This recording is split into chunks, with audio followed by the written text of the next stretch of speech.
Hey, you're live. Hi, my name is Will Dornan, and I'm from over in the Jackson Hole area. And it's taken Madison about 3 years to get me to come do this, so this is kind of exciting.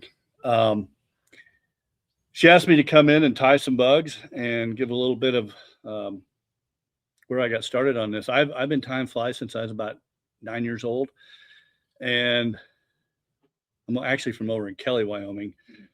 And the family had a summer camp for kids, and I taught, I don't know how many people to fish and kids to tie flies. So it's going on close to 50 years now. The shop that I started was in 1997. It's called Snake River Angler. And after go to school, do some business, it's everything I did always revolved around tying flies. Ever since, I don't know, I took my fly tying stuff to college with me, and we started some clubs out there. We did, and it was fun because I came back and started a shop up in Moose, Wyoming. And I remember going to one of the first expos and new ideas for flies. Foam had just started to come into play when I started. I was working at Jack Dennis back when it was the old Jack Dennis fly shop with Jeff Courier and that crowd. And foam patterns had just started to come out of the Green River. And it was that cicada hatch down on the green that you saw the first black foam put together for that. And then there was, which then gets into who invented what. When you start looking at foam patterns, there was Mike Poore was a guide at the time, and he came in. He's like, we can't see anything. So all of a sudden, he's got a funny little white wing on the foam, and then someone else has got like some dubbing on there, and then some of your old fly tyers are looking at foam as the great evil of fly tying because it's not feathers and stuff. I fell in love with it, and it floats well, and then rubber legs came in. And so what I thought, one of the patterns, and it was fun because Jeff Courier, I don't know if you recognize the name, but he and I worked together a long time, and it's like not a lot of new patterns have come out in the industry when you really look at what flies are. And he'd always joke with me that there was nothing new.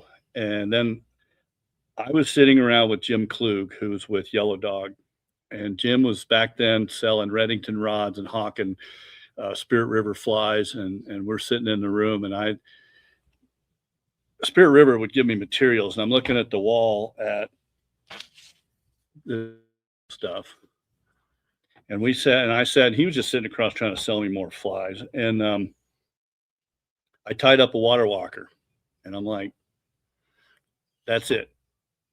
Do that. Build me 100 dozen of them and bring them in the shop. I'd never fished it, nothing, but when there's something right. And so I thought we'd do a water walker to start out with, because that's what I got to be known for. And the thing is too, it'd been in my shop for 5 years, and I didn't even think of it. I'd moved on. It's like we just put it in there, and then it hit.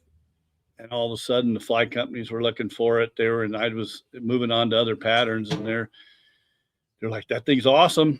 And I've ridden the wave on it for a while now. So, blind squirrel finds an acorn once in a while on a fly, and it was new. And so, let's get started. Does that work? All right.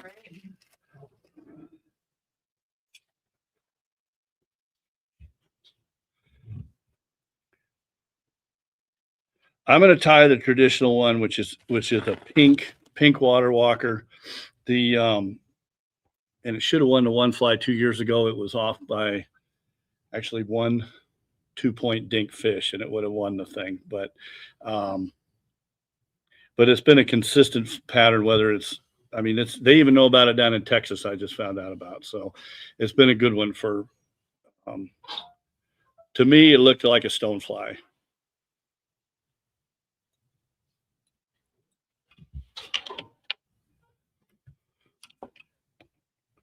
And if you guys have questions, let me know. The material I'm using is Spirit River Light Bright Salmon Pink. I don't know why pink has been, and it was before foam hit big. We were seeing the red Turk's tarantula was big, and then you saw people doing red Chernobyl ants that were red bellies. I think sometimes I've got one room dedicated to tying flies, and there's just junk hanging off of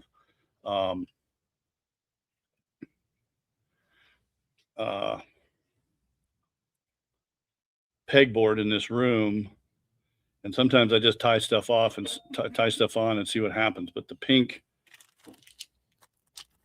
was still works for what else have we? I had little packets of it. The Spirit River? I think Hairline bought Spirit River. We can still get this stuff though. Yeah, so the Hairline version is pink pearl ice wing fiber. Okay.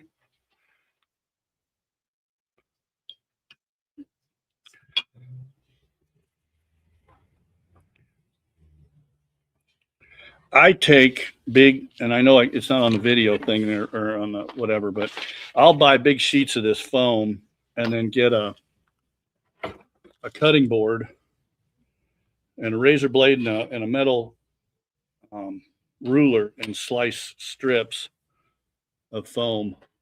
So you've got, and all kinds of colors of them. This pattern, if you do them big, it's big stoneflies. If you do it in, I don't know, I like this rust color sometimes. The original was the tan, so we'll do tan. But if you do it in, you want me to hit 2 when I'm talking like that? When you're talking 1. 1. And the fly is 2. So we want them to see what I just did. Yes. All right, I just laid a layer of dubbing on the. Oh, we did that. Are you doing this thing? I did a couple. All right. So where do you want me now? Well, I don't know. Are you all right, I'm a tie. Let's tie or shut up and tie. Okay.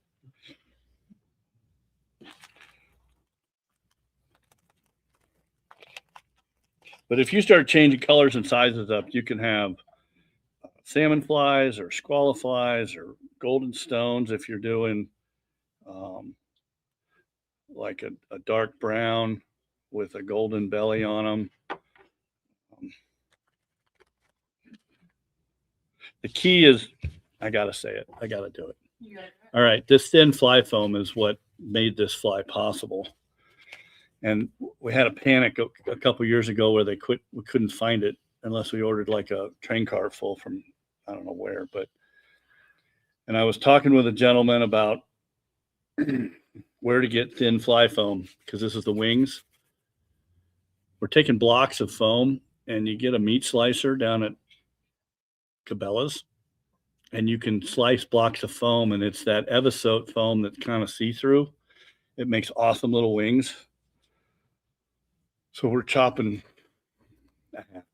I'm chopping foam on a meat slicer is what the. So another thing too, I will typically, when you're tying foam in, if you have a problem with foam twisting on the hook, you make those wraps to hold it down, but I'll put 3 or 4 up on the shank, and then back on the foam, and then a couple on the shank. And then I put a little bit of dubbing on here so I can walk this foam up, or walk this thread up under the foam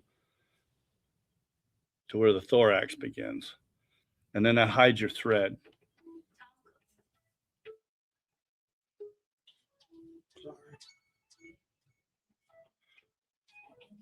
So it's that bite down on the shank that and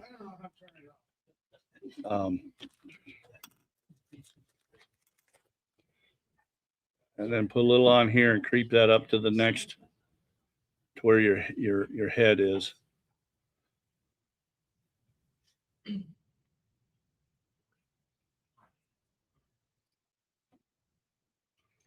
So that gives you a thorax right there.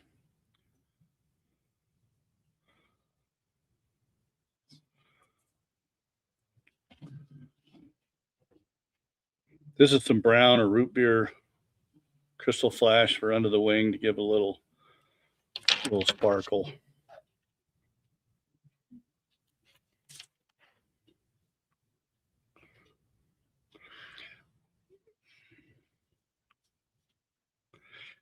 I think what made this different is I'm hiding my little crisscrosses on top of that little lump, which is also where that middle leg goes in.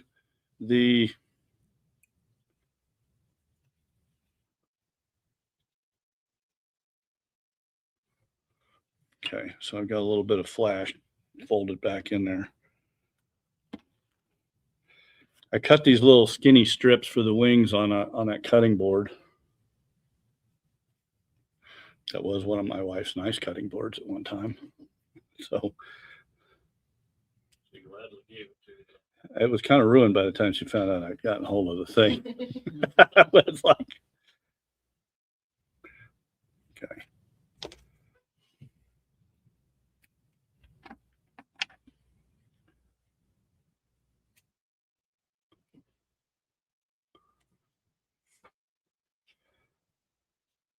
Rubber legs.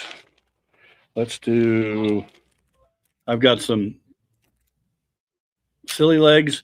I think the original one I did with round rubber legs, and they're all right. Some are striped, some are zebra legs, some are, whatever effect you want. The cool part about silicone silly legs is they don't decay in the sun. So like if you have old patterns, like old Chernobyl ants, and their legs start to fall off in the UV. The problem with silly legs is they're brittle, or they're not brittle. They're kind of, you got to treat them right, or they okay, walk that thread back there. They break if you pull on them too hard on.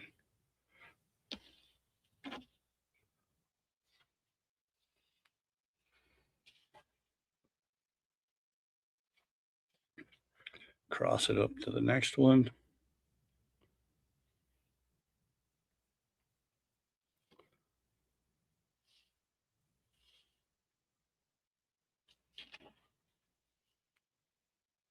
And then this one sits in the middle I don't know what's there. Okay. So it's looking at me right there. Okay.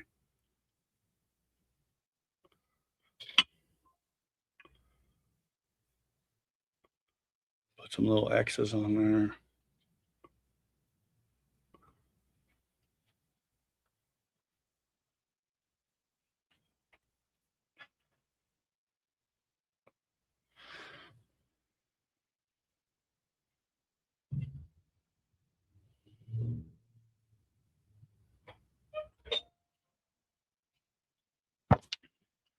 If you put a little spot of glue, it stops that leg from crawling out from under that right here. It locks him down a little bit.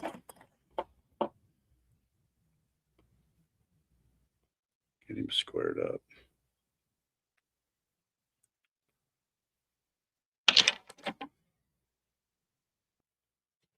Got legs running all over the place here.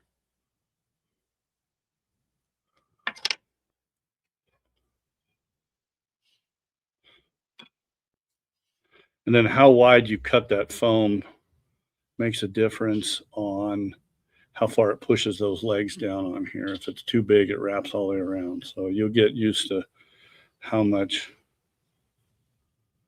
wide that wing ought to be.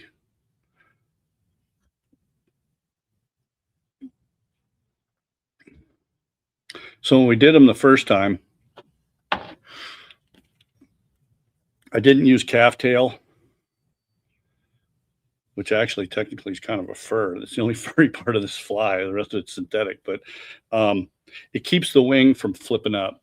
So if you don't put a little something on here to help hold the wing down, the wing will stand up like this when you're fishing it, and it helicopters through the air, and it's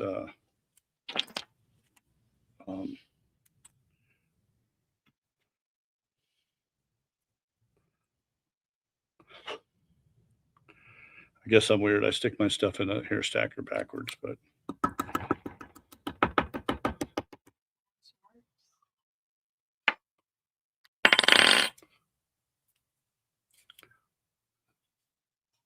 So something to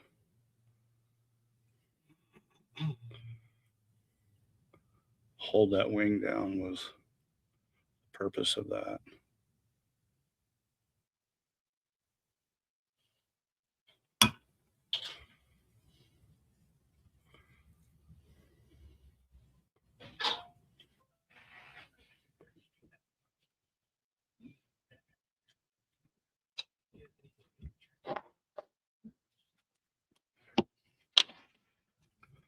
A little bit white.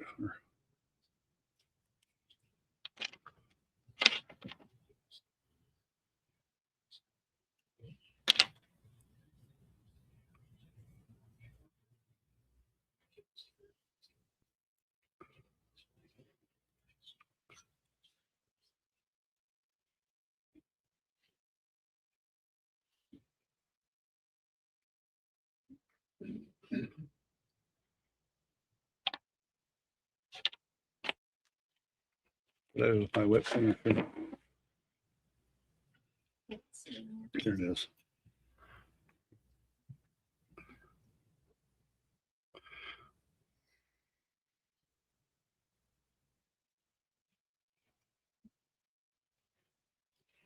I like these extended whip finishers. Mattarelli does a good one that allows me to whip over all this junk, and I can whip at the front of the back of a fly. All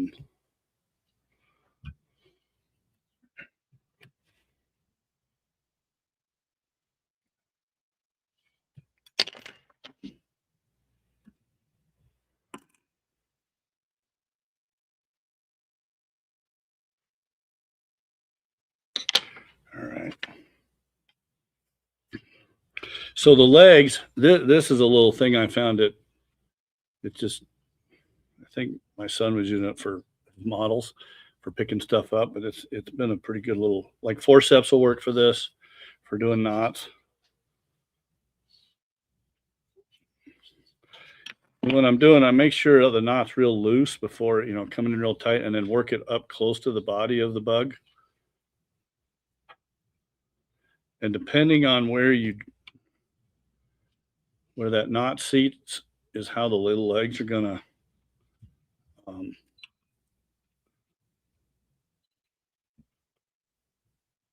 where the legs will come out from it, and you can fool with it by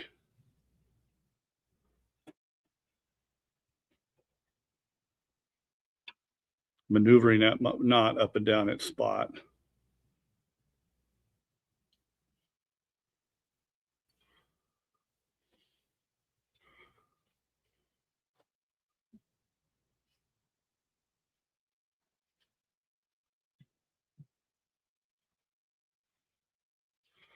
You can see some legs are kind of angled up, some are down, some are. If I pop that knot over, it changes where the legs sit. And once you cut them off, you see how that one sticks up, that one sticks down. I can fool with that knot. And once you clip them off, you're going to see which legs ought to be cut off for the.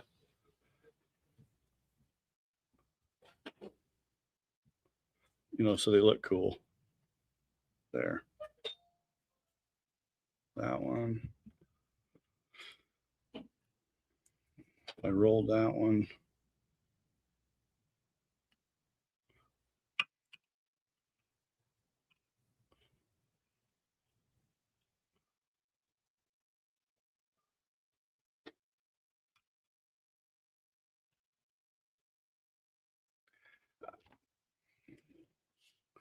I don't know if you guys noticed. I put my left hand on here, and this thing keeps my left hand is guiding my scissors. It guides, so that I'm not if I'm stabbing in this way, I'm usually cutting threads and things I don't want to.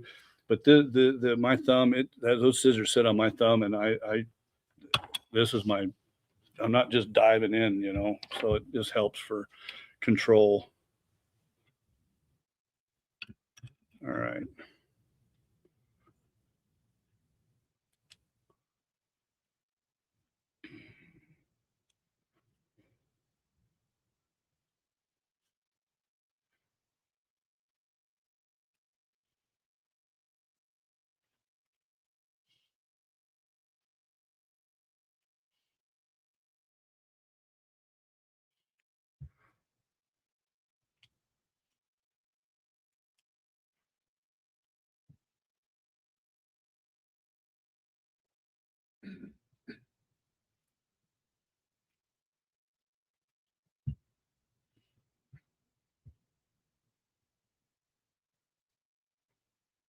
Just make him look like a stonefly wings. So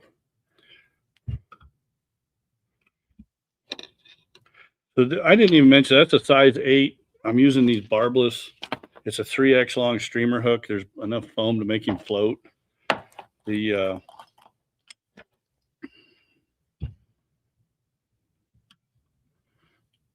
put glue on each where the legs sit.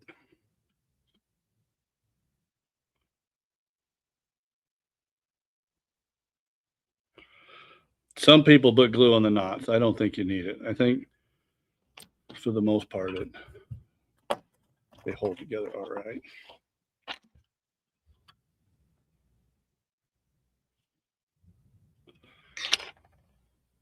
And that was the beginning of the water walker there. You guys have any, if we did them in black and orange for salmon flies. I've done them in, when you got like a black or a dark brown foam, and then do, because you get all kinds of different colored wings and stuff going. I haven't found brown yet. I don't know where to find brown blocks of brown foam yet. I think that'd be cool for, but any questions? Is that good? Okay. What do you want me to do with these guys? Just Yeah, we can go. just set them on the table. We'll pass them around. Okay.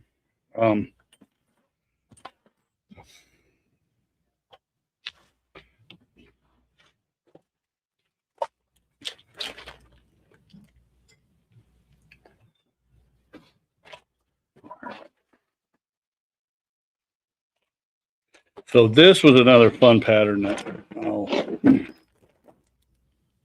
let's do this one. So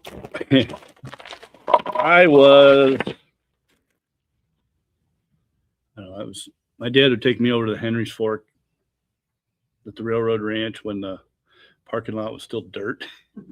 And there was a guy there that, I don't know if you guys have fished the opening day of the Henry's Fork, but it seems it's the same guys. It's just they either have different trucks or different wives or something, but they're there every day for the last 30 years. And like it's almost religious. And I would carry a box of fly tying stuff over. I was about 12 or 13. And in the evening, when I don't know if you guys have fished that much, but if you've noticed in the evenings, you get those wonderful caddis hatches coming off and the water turns purple and and you'll throw everything you got at them. They won't eat it. And that seems to be a normal day in front of the log jam right there. And sometimes it's a caddis emerger that's coming off on there, and they come in different colors. Some are that charcoal colored caddis. Some are they're green. Sometimes they're anyways. It was so the pattern that this guy would he was in a camper there all the time, and he showed me something that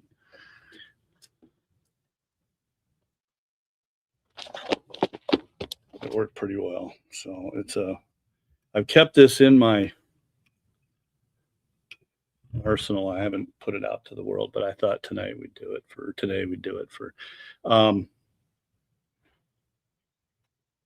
okay. So this is a caddis emerger. I'm using, let's do it in olive. Am I back on whatever? Okay. If you look at those caddis, they're kind of, there's almost like this blob of, oh, thanks. There's like a blob where their wing gets all mushed up and they're coming out of that casing, and it's kind of like they're not sitting on the water coming out. I mean, a lot of caddis when they're hatching, they'll hit the surface and they're gone like that. You know, they're riding that air bubble up and then they're gone. But you get a river like the Henry's Fork where it's, you know, they're just sucking flies and they're not working real hard and they're not going to be chasing the adults around that much. So this thing kind of is a blob when it hits on, when you see it all greased up on the water there. And I'm using it's a Tiemco 900 BL or any, you know, little barbless dry fly hook. It's just a standard dry fly hook. That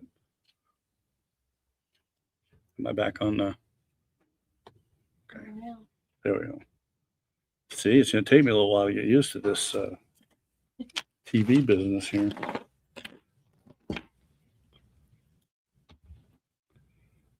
You said that was which one? It's a 900 BL Tiemco. I imagine any barbless hook will work. It's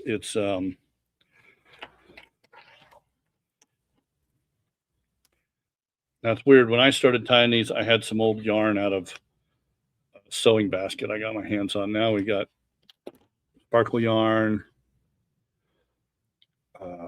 Darlon, anything but it's orange, which peel it apart so it's just a little bit. This is a size 16.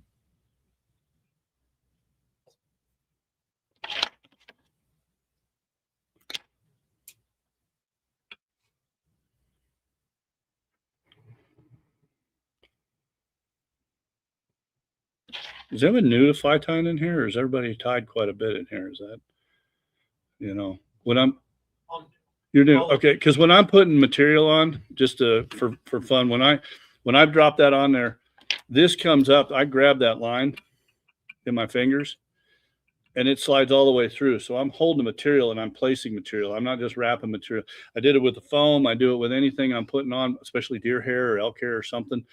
You hold it, get that loop of thread, and it pulls down and goes like this. And then don't let go of your material when you're fooling around with it, or it goes all over the place until the thread grabs hold of it. And that tail's about the same length as a hook shank. This is the part that's kind of fun here. So I don't think they make this anymore. It's called Spectrum. I think Spectrum became Superfine. Way back. I mean, we're going back way back. So, but the cool part about these dubbings is this Superfine, and there's you could do these caddis where it's I'm using green for the body. This stuff becomes the wing.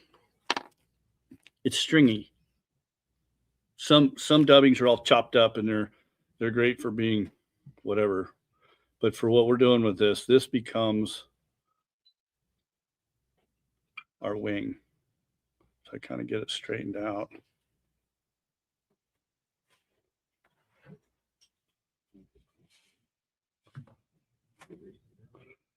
And Superfine or Spectrum, I don't know who it's got. Anyways, I'm using Superfine. It floats really well.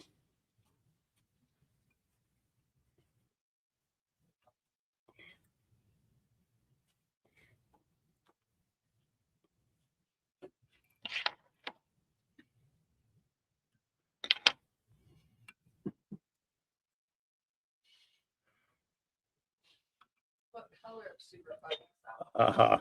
Okay. So depending on what wing and what, because all right, I don't know if you guys have read Gary LaFontaine's book on caddis. It's that thick. There's 500 pages to it, and he's got, and Gary's a really cool guy. But I think there's gray caddis and olive caddis and tan caddis and a charcoal caddis and maybe a Mother's Day caddis is kind of orange. There's about 5 colors of caddis, but his He's laid that out so incredible. I mean, it's awesome. But he's got color codes for everything. I've got olive is going to be this one. And the wings, if you look on, and I surf the internet looking at bugs, and you pull up and you're like, some have a brown wing and some have a gray wing and some have, so I do,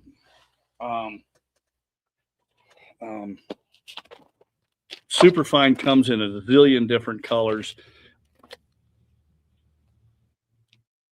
I did have a pile of them in here somewhere. I don't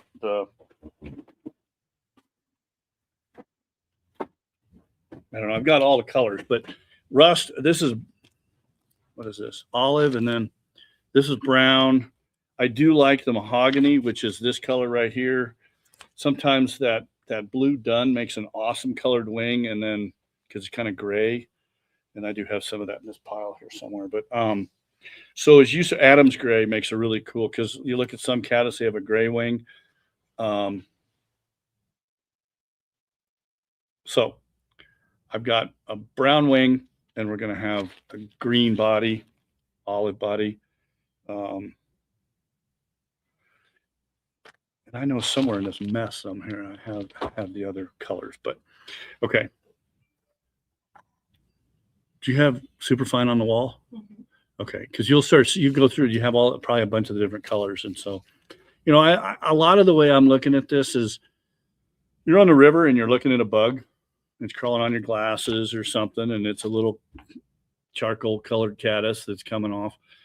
I'm going to tie some then you go back and pick out your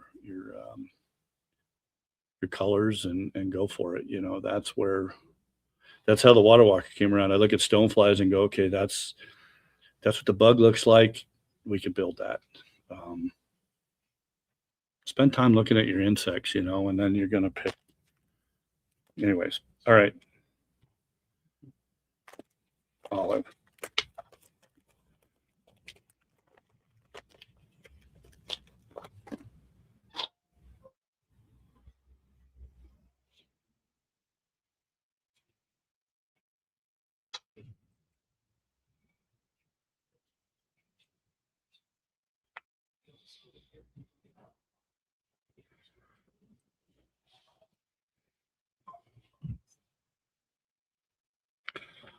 Caddisflies don't really have a tapered body like mayflies. They're kind of flat in the.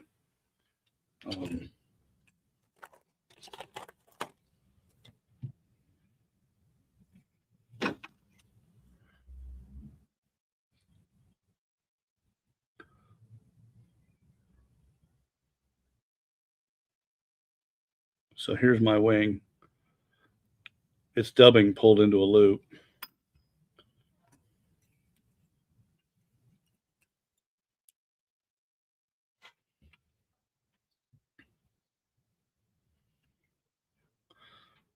He's long. Hang on. That's too. Let me shorten that up just a hair.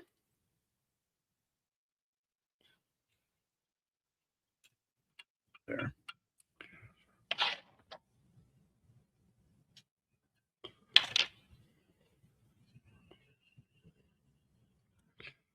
I'm not sure if this makes any difference, but it makes me feel good to put some antennas on him. So I've got mallard flank, and I think you could do it in brown or natural or whatever.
I think this is for my own.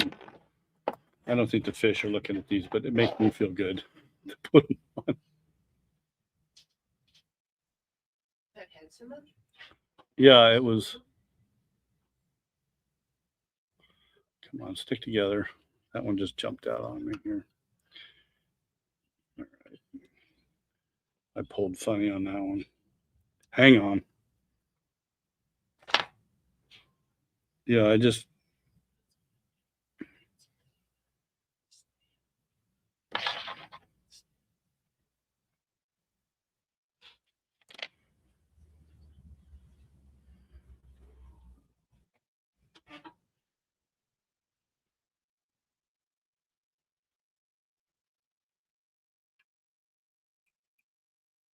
Some lady named Mandy Dornan started watching. If you wanted to say hi to her. Really? Yeah. Uh-oh. How'd she find me? I don't know. So you're just tying on a bundle and then you're picking out. So I have about 2 on each side. And then you're gonna try and glue two together. Yeah, and I just put a little spot, and it usually goes quicker than this. But I'm under the gun here, so there's one there.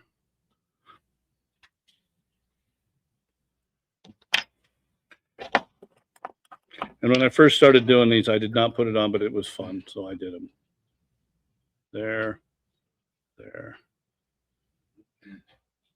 Here's my little.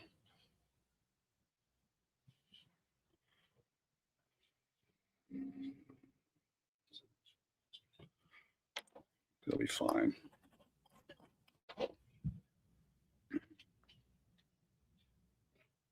How do you know that she tuned in? Says who's there? All right.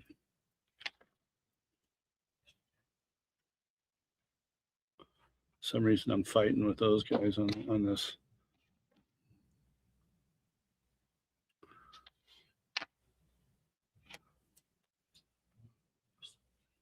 Okay.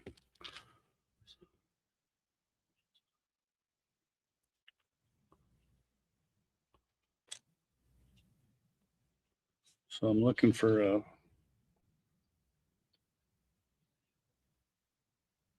Those. This is a dyed olive saddle.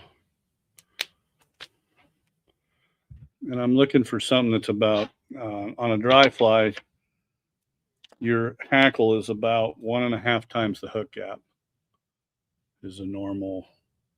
If it's a little shorter, that's okay. If it's too big, it looks weird. And then the curvature of a feather, depending on which way you tie it in, determines whether the hackles go this way or this way. And typically on a streamer or a wet fly or something, I want those hackles to lay back. On dry flies, I want them to sit forward. It helps them, I think, sit up and ride better on the surface. On your feelers up front, could you use something like moose hair That might be cool, I think. instead of trying to glue?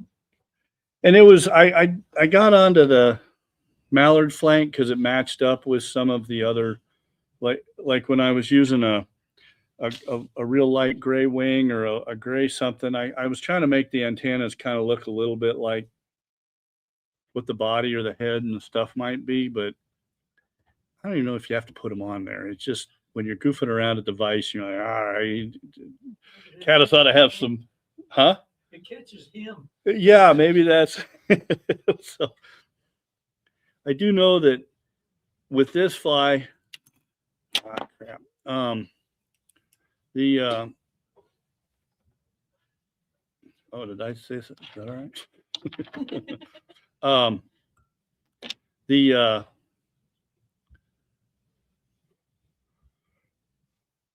I don't think it matters to have where you're if you've got antennas, but it's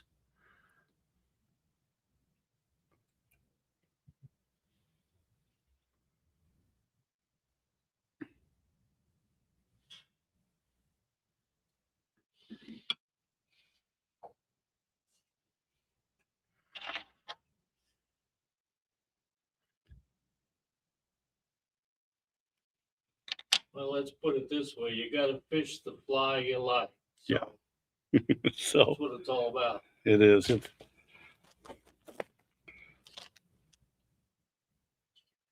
don't know where my whip finisher keeps going.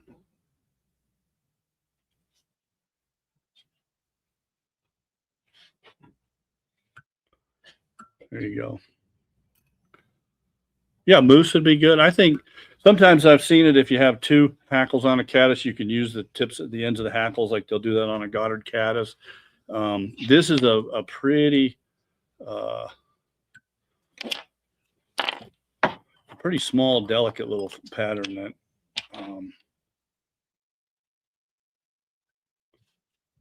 but this dubbing goes on the water, and it looks like those emergers when they're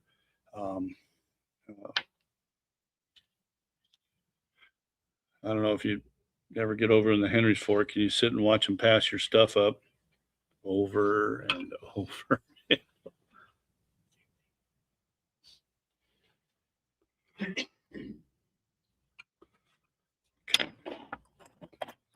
So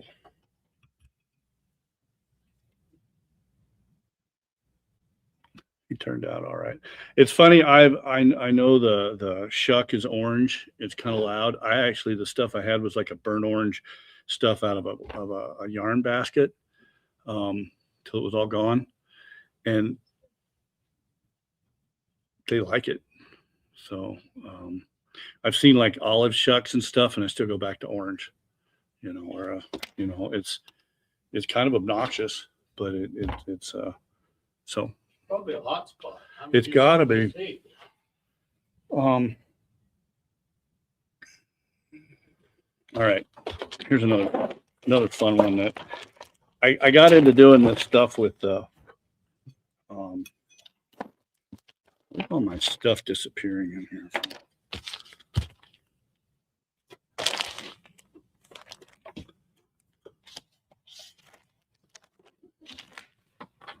There's my there. Okay. So I took the same idea and started doing some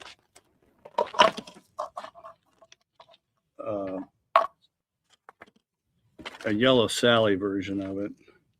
It turned out cool, but I also wanted to show one other thing that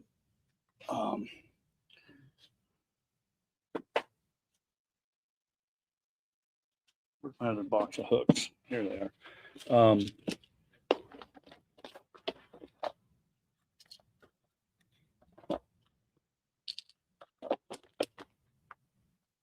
Are we good? You're good. Okay.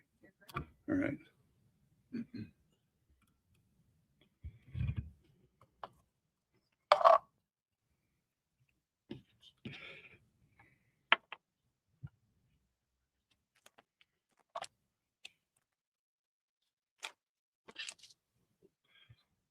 Are we on the fly or are we on me? Okay. All right. So this is the Yellow Sally, kind of using that same blobby type wing. And it looked awesome the way if you look at Yellow Sallies, they've got that. Sometimes it's a real light white color or a light gray. That's when I was saying that's more super fine. That wing looks awesome on a Yellow Sally. The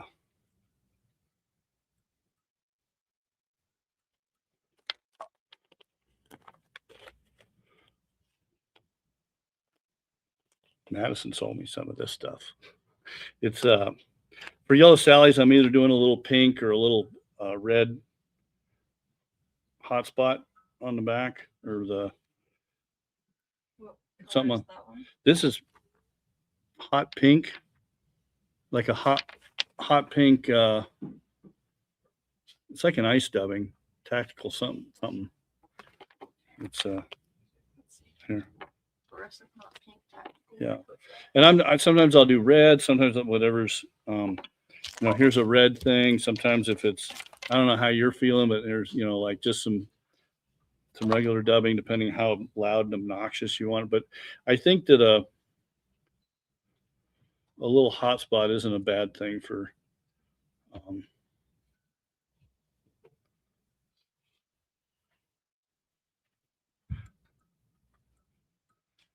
for that little button.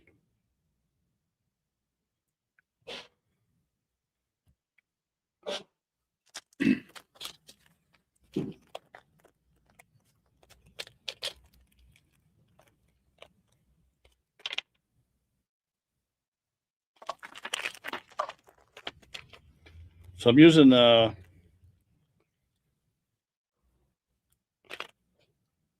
it's Blue Dun in the Superfine for the wing.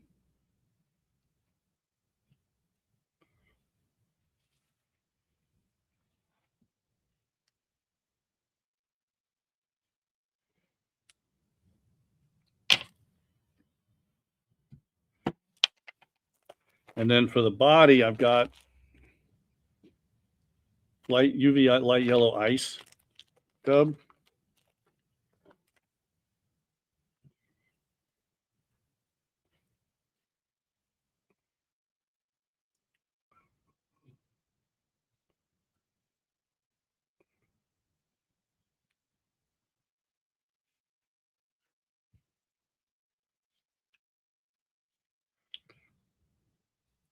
I know it's similar to that, the way I'm doing this, but there was something, the next thing on, part of this is when you're on your own bench, everything goes back to its exact spot when you're tying, and that's not happening here. Here it is. All right. The wing's a little bit longer than that. That little stonefly's wing sticks out quite a ways back there.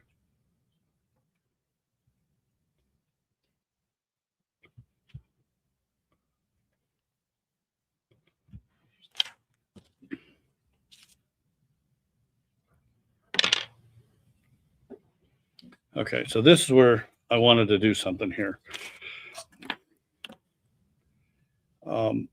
These little yellow Sallies have little black eyes that are kind of fun to. I got a little cup full of mono eyes, and they're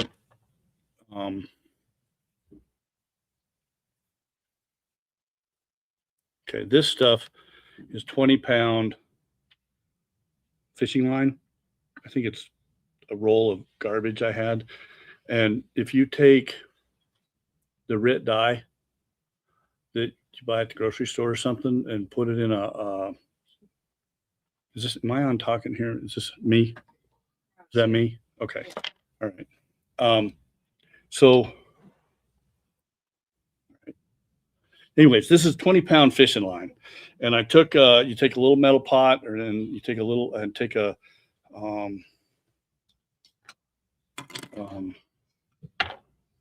if you follow the directions, it works. If you don't follow directions, it didn't work the first time around. You got to heat the stuff up in a glass.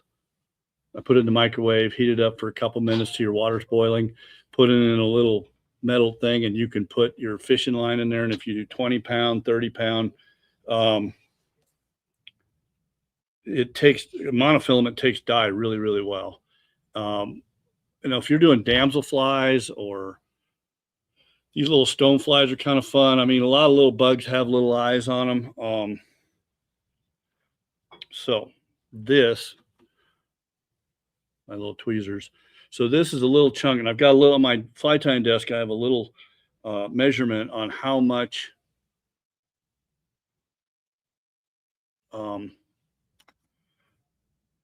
monofilament you need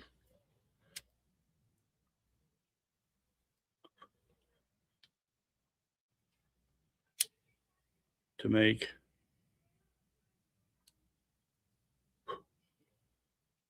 little eyes. And here's your it worked out really cool.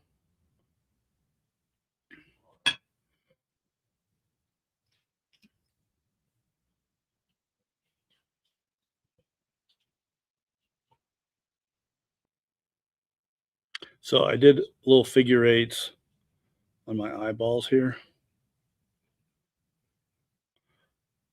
And then to get so they don't tip back and forth, run a few under there, and they stick pretty darn well. And then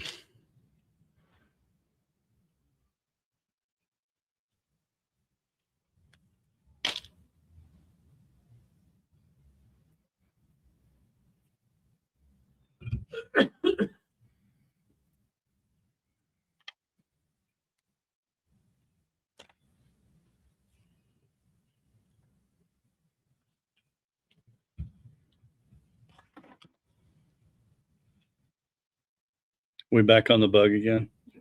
Okay.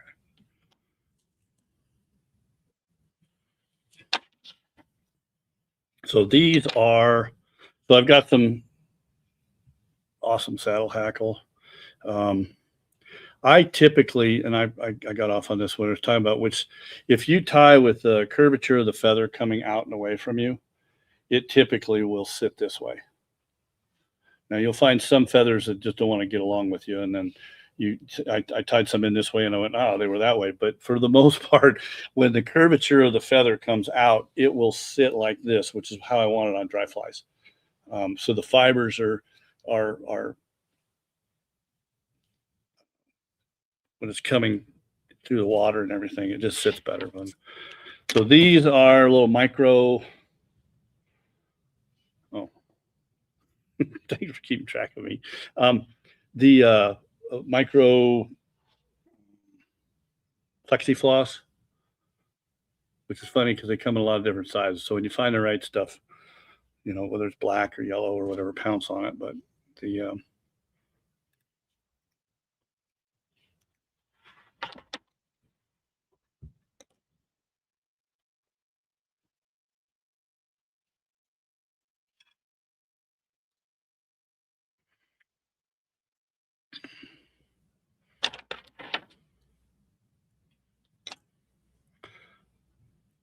when it comes to rubber legs, when you're biting down on them, if they lay funny or they're not doing what you want, if you kind of move them around and put a little bit of thread under them to right up next to them, it'll make them stand out. If it's on the front or the back or whatever, you jimmy around with them until they do what you want with them.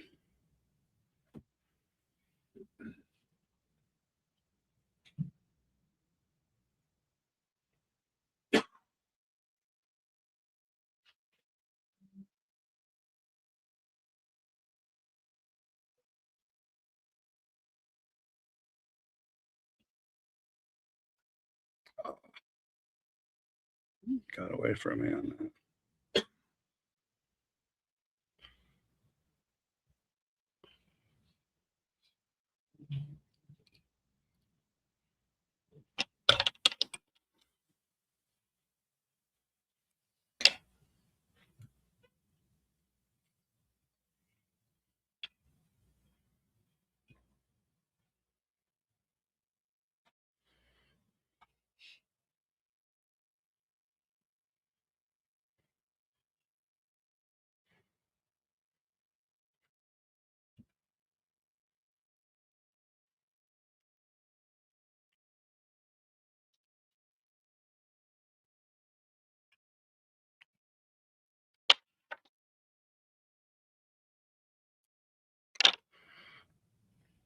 Something else, when I'm pulling line off to put that whip finish on, I usually stick my finger on there to make sure things don't get pulled off the eye.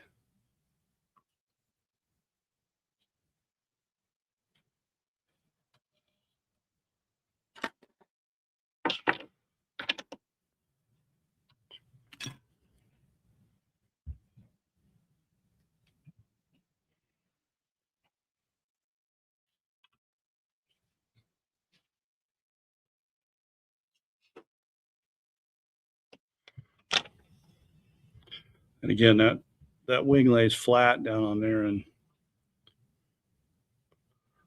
you know, it looks like a little stonefly mushed down on the surface.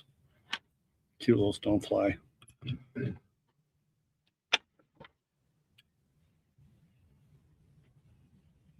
we go. So He's new.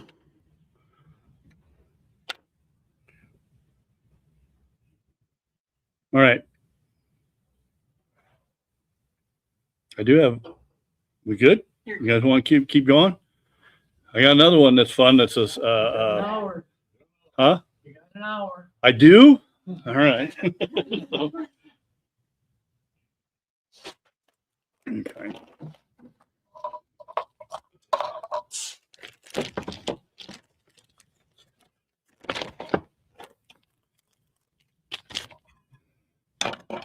I just thought it was pretty cool to be able to do these little eyes instead of, because you get little mono eyes and there's like, I mean, I hate to say this, you get a little packet of them for, I've got miles of little mono eyes for the, and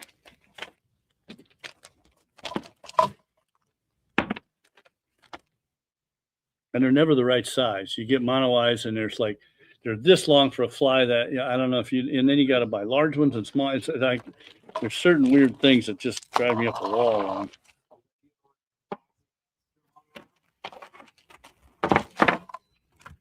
All right.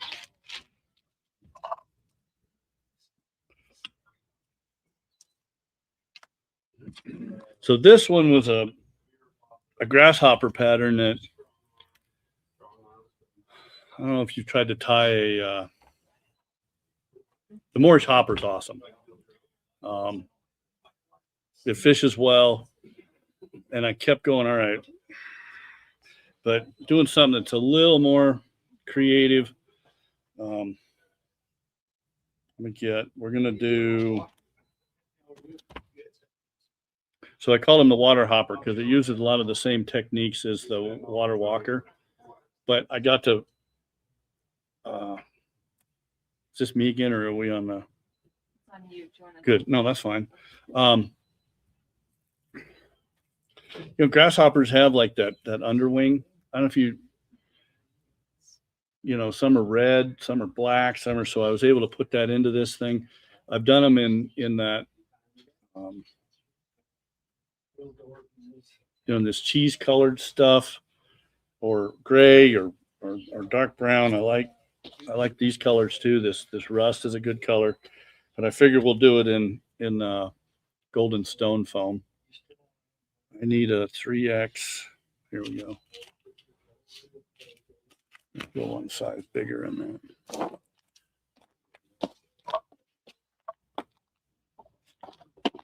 Nope, they're right here.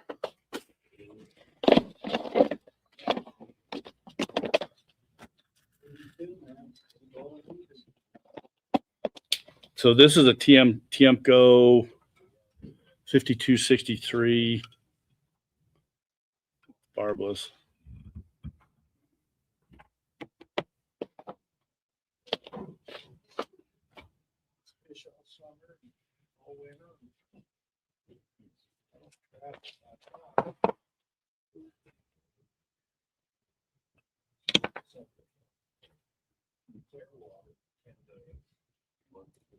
We back on flies again? Back on flies. Okay. 2018.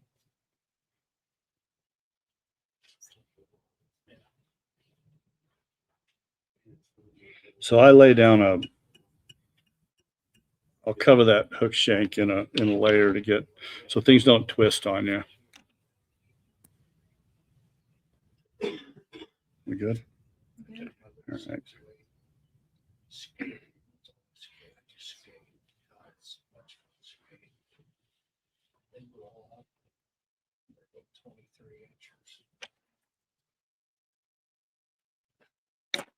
Yeah, we used to get 35 inches. 40 inches.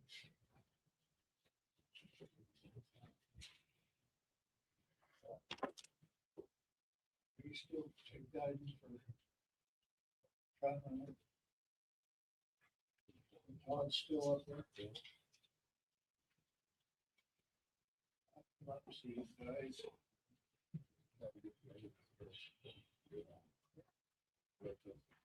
They still got the same number on it. I still got the same.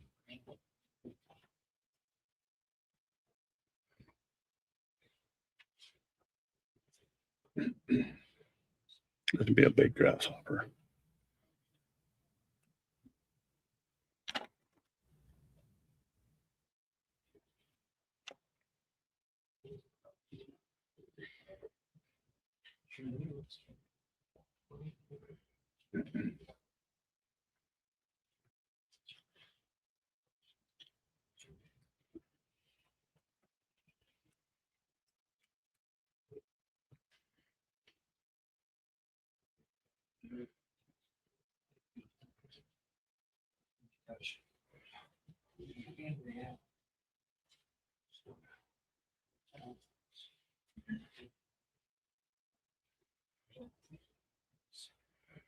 You know, I got all excited about the foam and I forgot something here.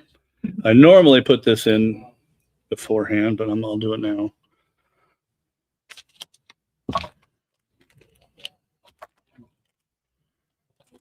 Got a little bit of red stuff on there. This is just a red dubbing. You can do it with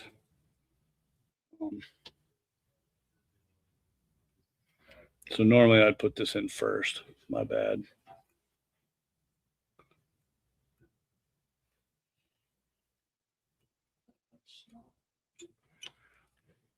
Okay.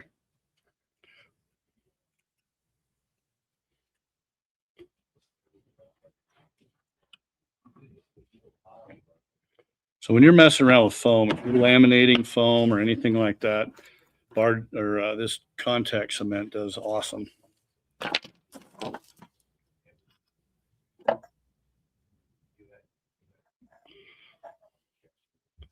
And the key to contact cement is you got to let it dry.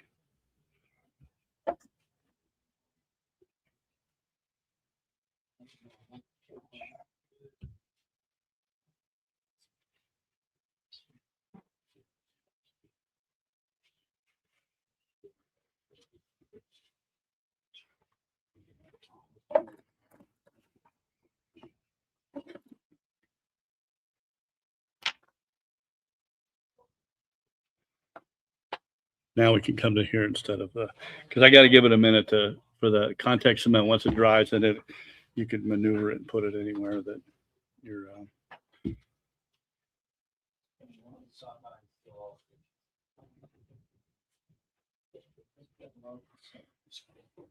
So Well, I guess this one.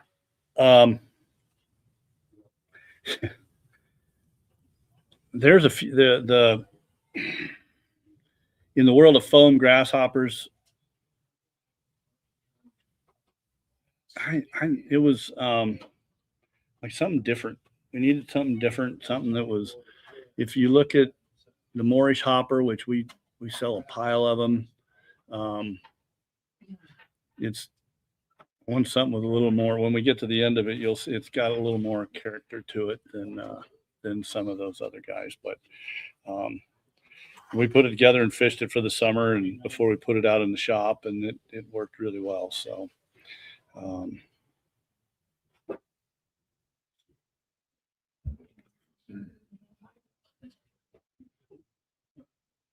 Do you have a name for it yet? It's a water hopper. Water hopper. Right. There's I don't know what stories to tell. The only, when you look back at flies that it's hard because you look at what we were talking about, like new patterns, who invents a new pattern, who, you look at a Chernobyl ant and Emmett Heath down on the green, they called him the Dean of the Green. And Stu Handy was working down there, and if I'm dead on right, he was the first Chernobyl ant. Didn't have wings, it didn't have colors, it didn't have, you know that, and that's where it came from. And then somebody put some dubbing on it, and then somebody, and then somebody names it something different. I did one with one wing because the guides would come to me in the shop, and if you can't see it, if the client can't see it on the water, if it's black, they can't see it. Well, they can't see it even if it's white, but they know if you guys guide at all, but the joke was last year I had someone in the boat. I'd be like, can you see the fly? Nope. Can you see the rise over there? Nope. Now can we get a bigger fly? So the and you can't patent a fly. You can patent a hook, but you can't patent a fly. And some people, like you come up with a new pattern, or you come up with something with a different. And a lot of times it's like, is it a new fly, or is it just different materials? And is that a new fly? So if I'm tying it with such and such over, I do have a story that I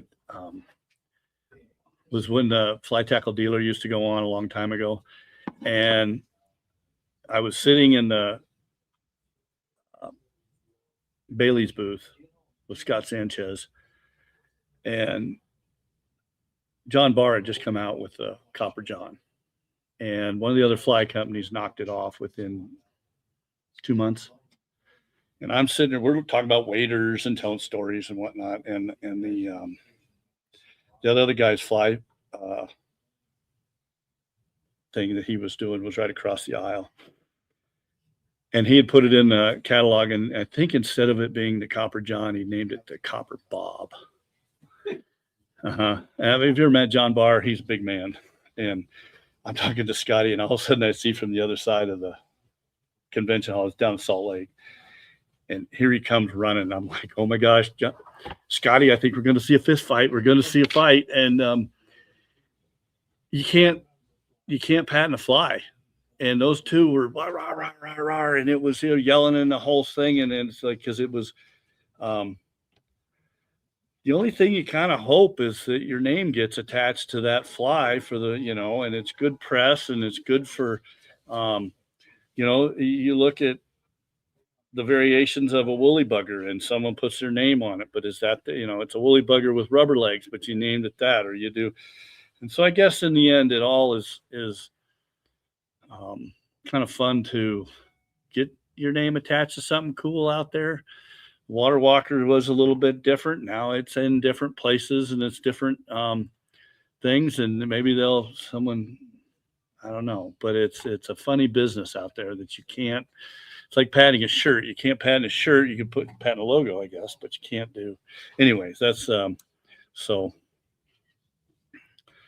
That was, we don't have those fly tackle dealer shows anymore. They were kind of cool. They were all fly fishing people together, and now it's all mixed in with ICAST and everything. But those were a lot of fun. But that was a moment I'll never forget when we were watching, like, he just knocked off his fly. Right? But all right. We're back to tying now. Okay. Okay. All right.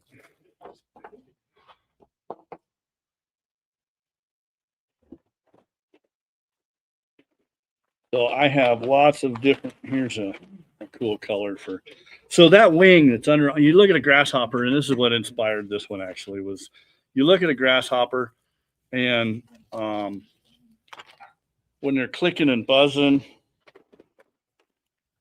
why does a red and black Chernobyl ant work?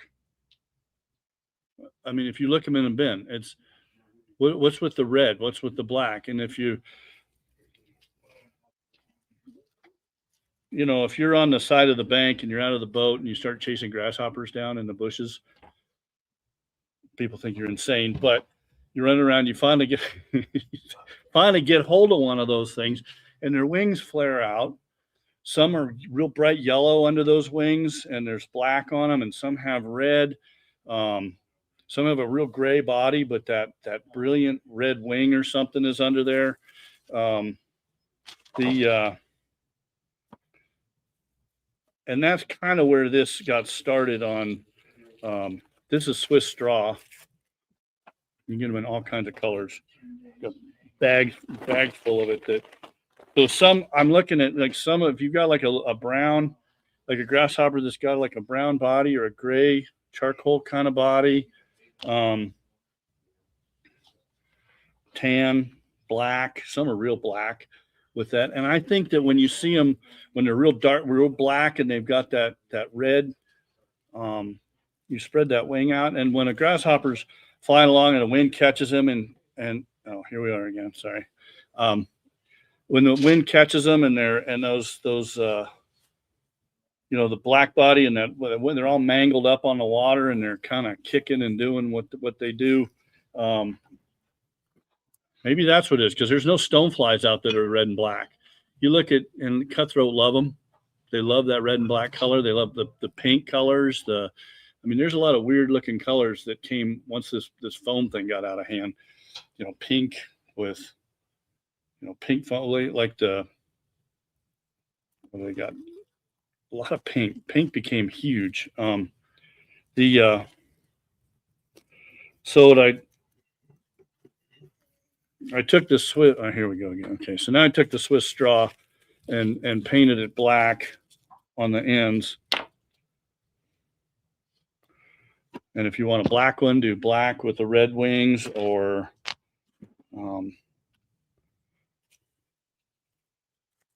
What size is this one? What size? this is size 6 hopper with that 3X long. Normally, a lot of times I do them in 8. Size 8s are a good one. But here's my wing under there. That's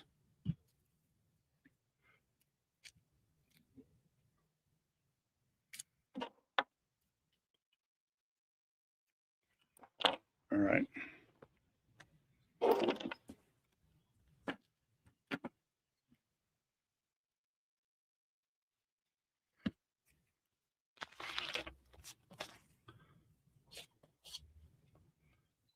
I'm gonna actually, here's some that pre-cut kind of. This one's pre-cut. It's that thin foam again for the wings.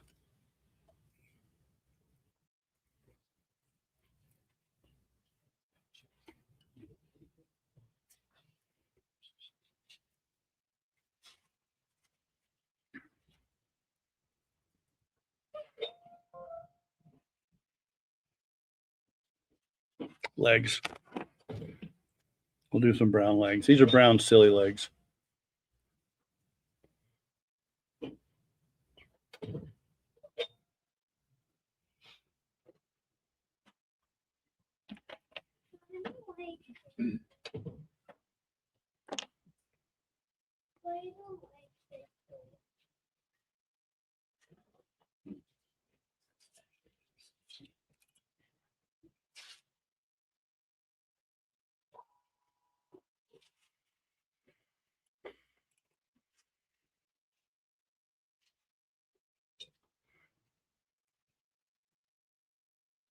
And the reason I did the water hopper is it was that same, you get a really cool configuration on these hopper legs when you're doing it that same way as, hello, where'd you go?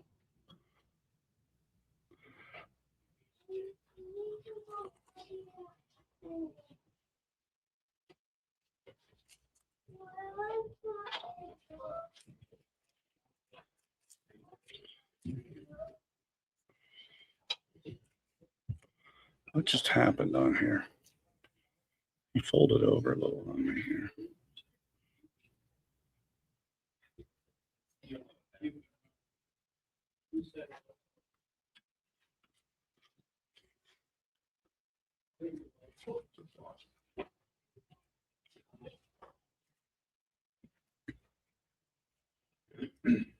There we go.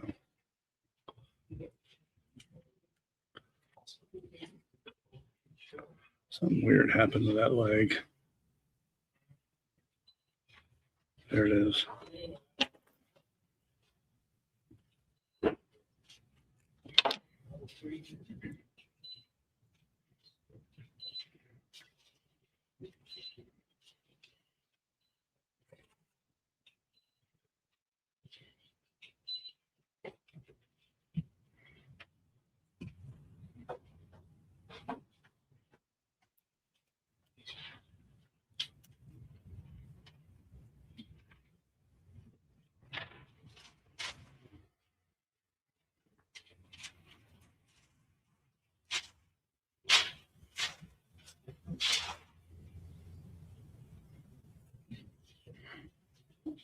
Been fighting with that middle leg a little bit.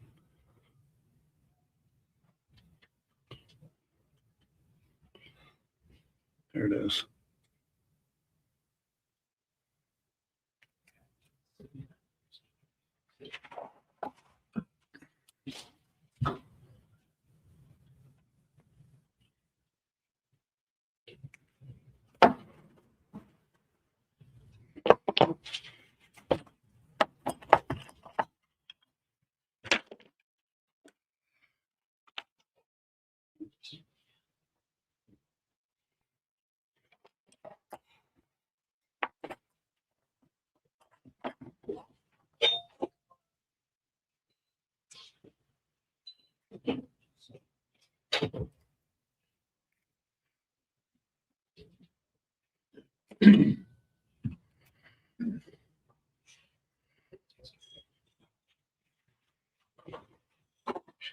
I don't know why I'm fighting with that one.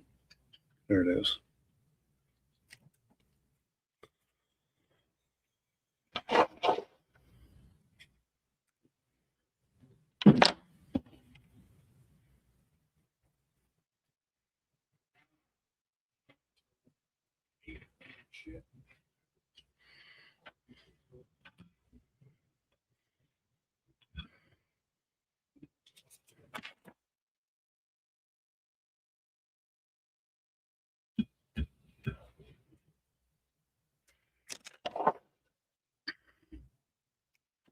Now on this one, I just cut that so it has that little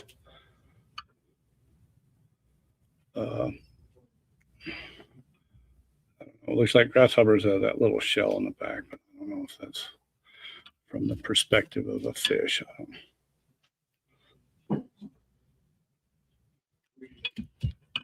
Okay.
If you pop that knot, it'll change how his legs sit to where if you want them.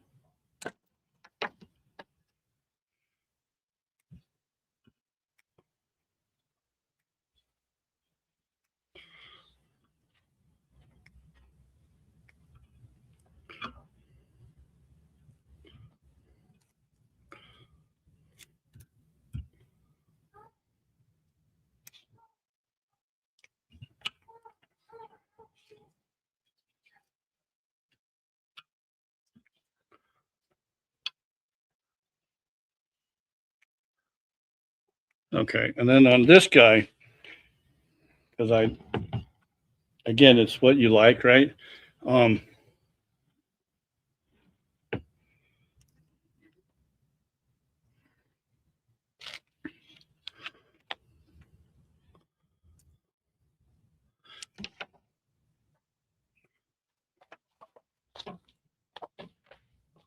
yellow.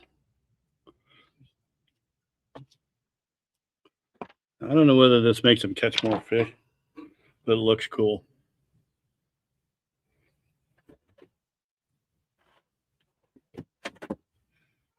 I take a needle with a thread on it.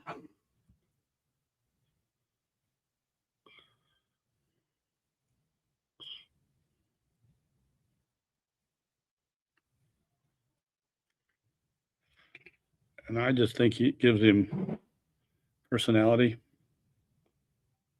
Whoops. Come back through.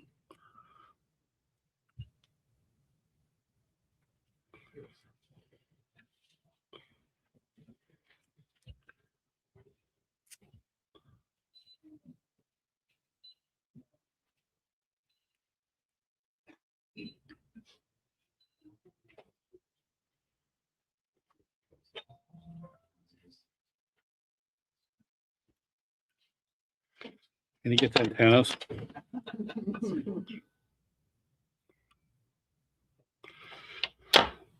And then he's still not finished unless he has. And I've done it with magic marker, but he looks much better.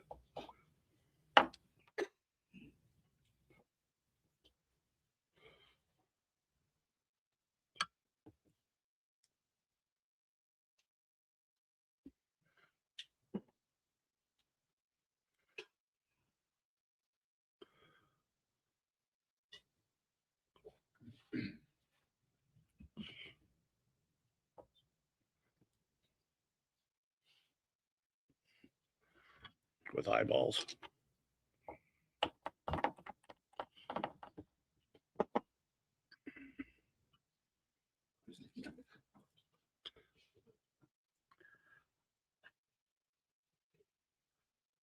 As long as you're not in a production level of this, they fish really well though. You gotta let him dry now. It's still missing something. What's he missing? The little tobacco juice it spits on. Yeah. When you grab hold of him on Right. his,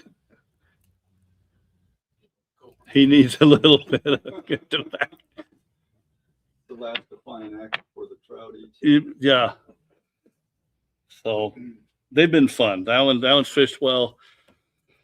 It's, I don't know. The antennas, without the antennas, I don't think they'd eat it.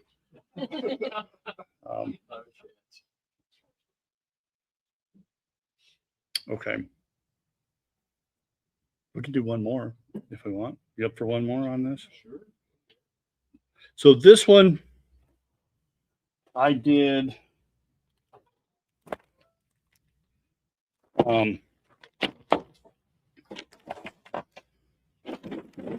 you guys at flight times desks get a little cluttered after a while. So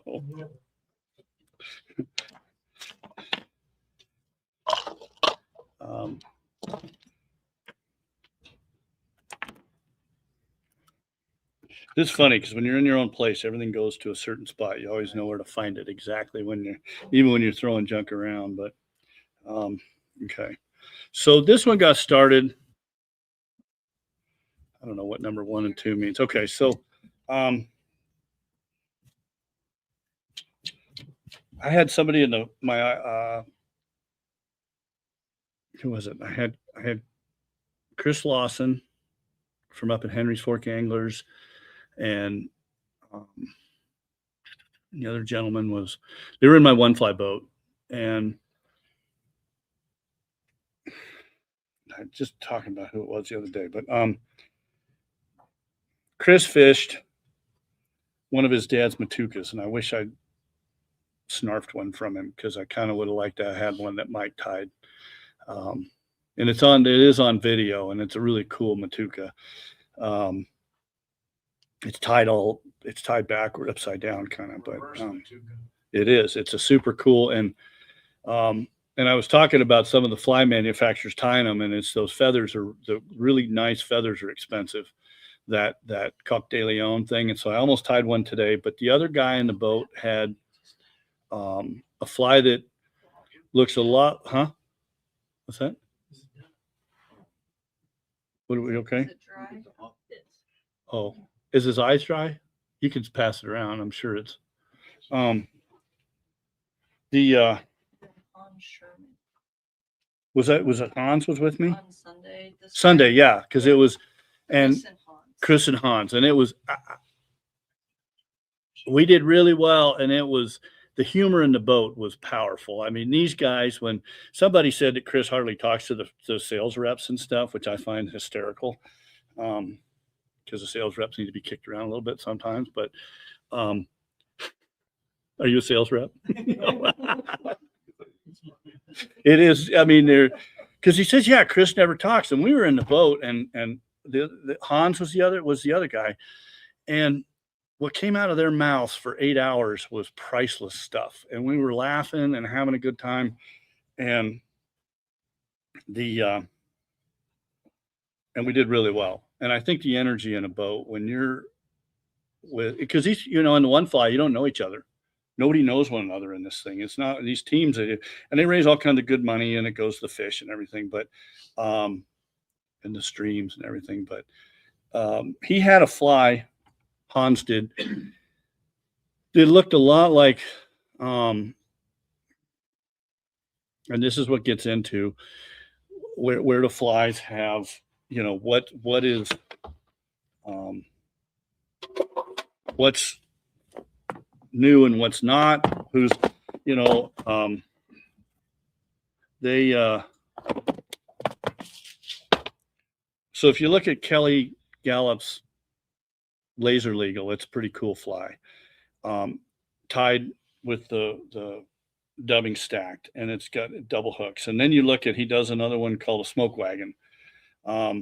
This guy had one that was very similar in that, and you look at him, okay, EP, Enrique Pugliese does the EP, they call them peanut butters, I think, or something. They're tarpon flies. And then take this whole process, and the same way that a guy's tying a giant musky fly where they're tying material in and folding it back and all this stuff, they're all tied the same. Materials are different. The names can be different. Each one's got its own style. So, because when I started doing it, I'm like, well, is this a smoke wagon? Is it this fly like this guy? The Hans fly came from a guy down in Colorado that we crushed with it. And so I thought I'd tie one. So like a peanut bunker, is that what? Kind of like that, a bunker. Is that that's an Enrique fly, right? Yeah, that style. But it was real thin, and I thought, all right, let's do one, because it was Correct me if I'm wrong, but didn't the reverse matuka win the one fly this past year or last year? I don't know. That team won this year. The team did that. Yeah, Chris, they won, and I think it was reverse matuka. That's the one. Yeah. Because they did. We mopped up. It was awesome. But so that wasn't there. I didn't look at the final results. I think it was reverse matuka that they won. Okay. That was it. It's his, they call it organza matuka. Chris was part of that team, I think. Yeah. Yeah. He was in my, I think it was John Rockefeller. yes, that was the fly then.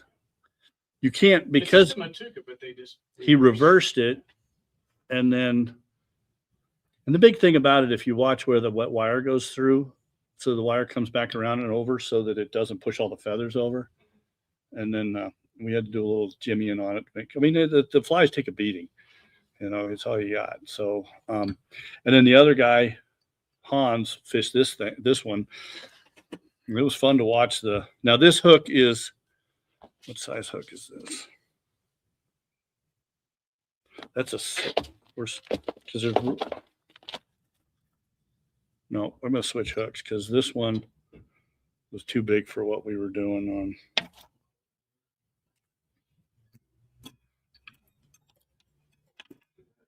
It was more this size.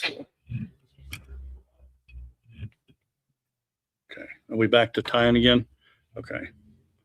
Yeah, it was the reverse matuka was the, and you can't buy them. You can't buy those in a fly, like Montana fly, Umpqua. Nobody builds that fly. You've got to, so if you look it up, it's there. Mike's tying it. And,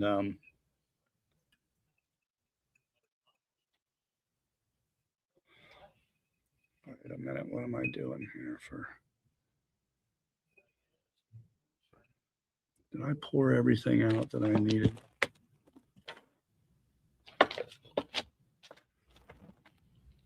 I forgot beads on that, so I'm going to run it without. Did I put beads in here? What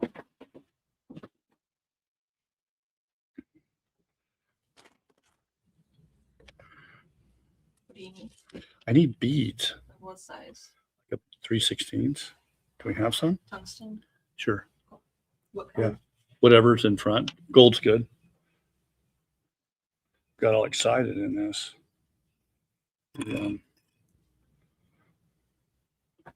So we're back on. We're getting some beads. That's so. Yeah, it was. I've been trying to get somebody to do that pattern and put it, but it's one that. I know somebody. I'll get with you later. But not. It's a reverse Matuka. But it's not in volume. So, No. right, and that's the thing from a fly shop owner. You know, when we're moving through 10,000 dozen flies, it's you don't see that thing on the in the Umpqua catalog. You got to go to Mike. Get it from him. Well, he's not really forthcoming. I know. So he's smart. So, all right. This was the pattern that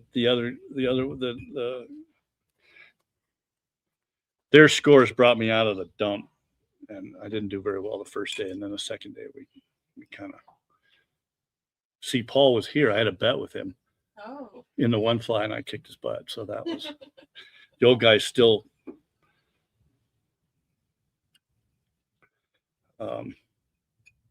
Yeah, I had a bet with a couple of the younger guides, and they owe me. So.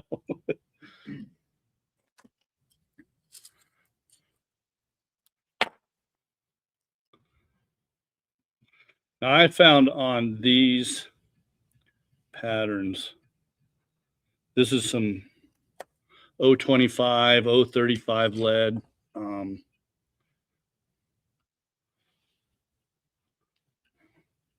It doesn't matter too much on it. It just gives it that weight. But what I did notice, and you got to test your flies out a little bit, do a couple of them and then fish them. But I see that sometimes when you have the bead and then you put the lead, it turns your hook upside down. So when you're doing these things, I'm tying them upside down.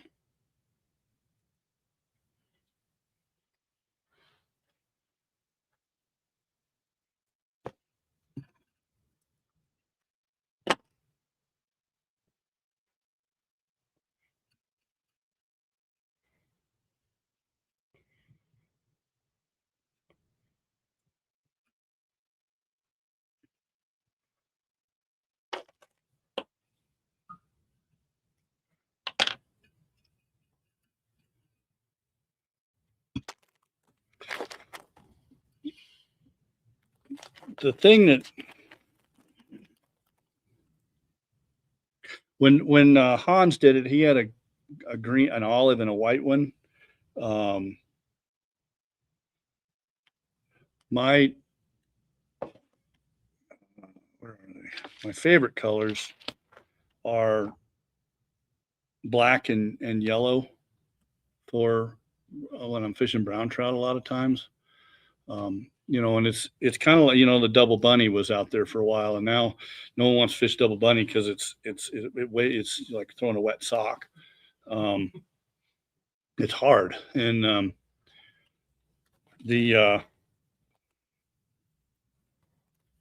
so by using a lot of these different dubbings, you know, we'll look at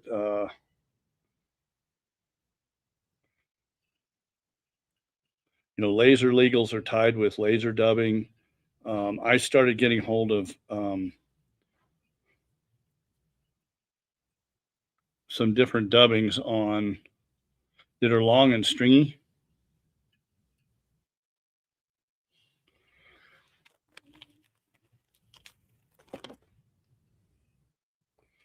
And this, I'm just putting down a base. This was some light bright. Here's your light bright.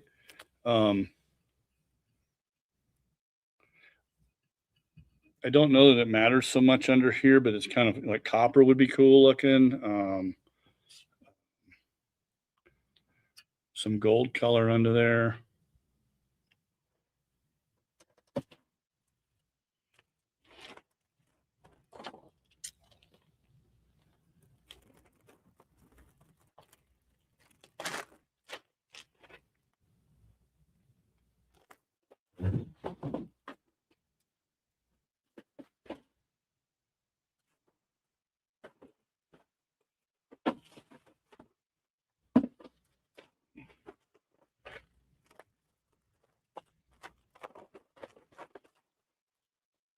This is polar dub. This polar dub worked out really well.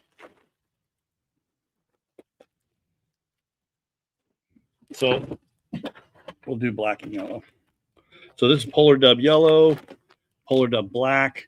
I think the contrast is huge on these is what makes it work. The I think that other stuff cool. This is like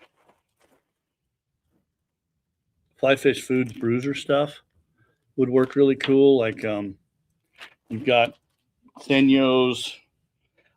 It's these dubbings now that are long and stringy, and you can mess with them and tie something up that doesn't weigh anything now, like a double bunnies. You know, that rabbit hair was my first big fly tying order was to do here. The first big was to do 750 double bunnies for Jeff Courier, and we were using barge cement back then.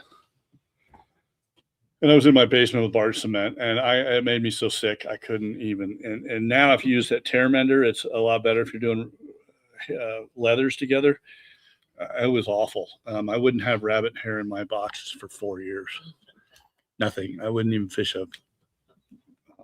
It was bad. So on these, I'll pull off about 6 bundles of this, 5, 6, 7 bundles of this dubbing.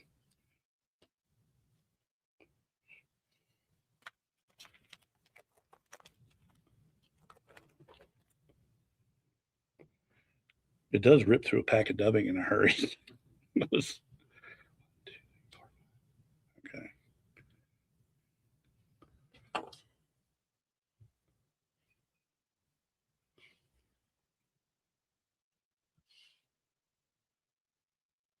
Am I back on the bug? Yep.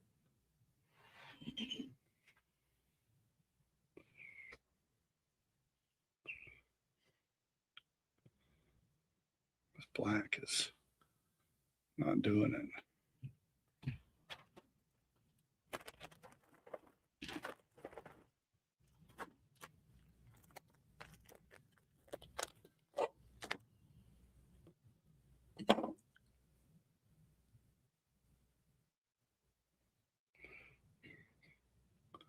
This is that bruiser blend.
There's certain times of year you like black and yellow, or is it all times? If I'm fishing brown trout, thanks for the, my brain got to,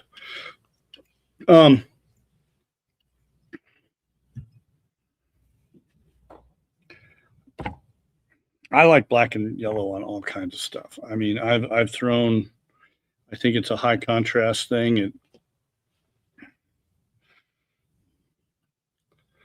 don't see it that much in, you don't see a lot in fly bends, do you? It fishes well. We'll fish it on the South Fork. We'll fish it on the Snake. We'll fish it on the Green. We'll do, it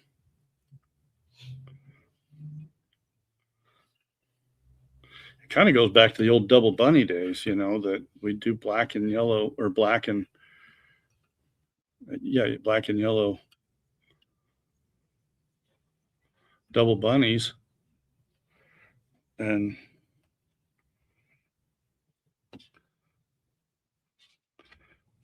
up on the big hole and stuff like that up there, it did really well with those.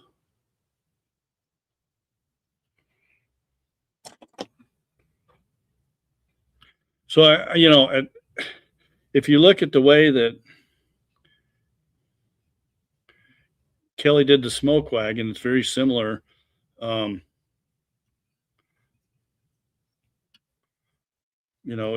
This is material's a little different. He only did them in an olive and a white.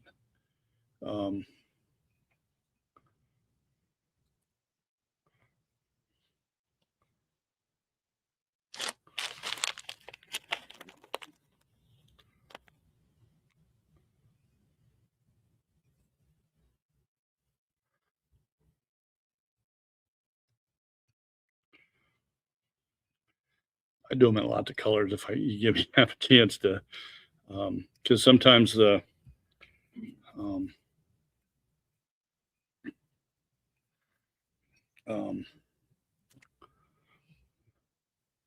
a brown and yellow is good.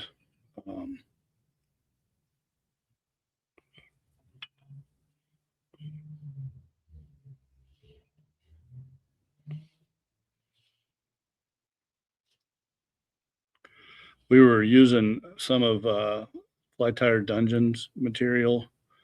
It was long and stringy.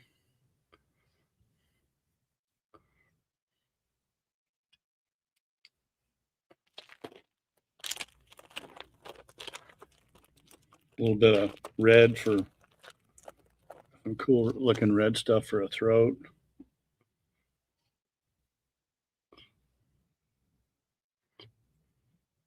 Do you add throats on most of your streamers? Do I what? Do you add throats on most of your streamers? I do a little bit, yeah. Like the one that Hans had was had red or green on top, white, and then there was like yellow kind of in the throat area. Looked really cool. The biggest thing was skinny.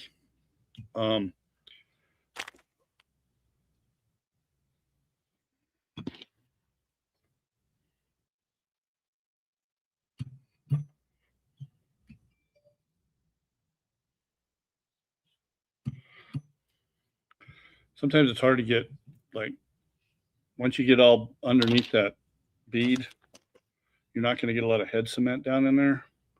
So I just put a few whip finishes on there and call it good.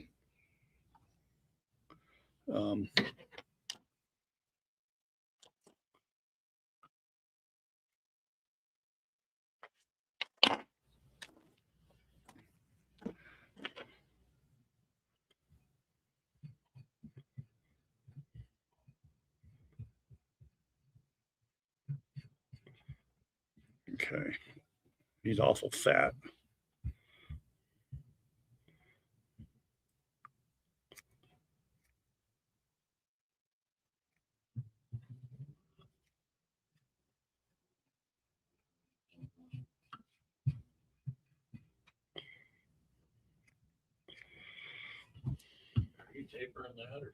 I'm gonna give him that look of I've got a lot of times I use these they're scissors with that yeah, like a thinning scissor if I need to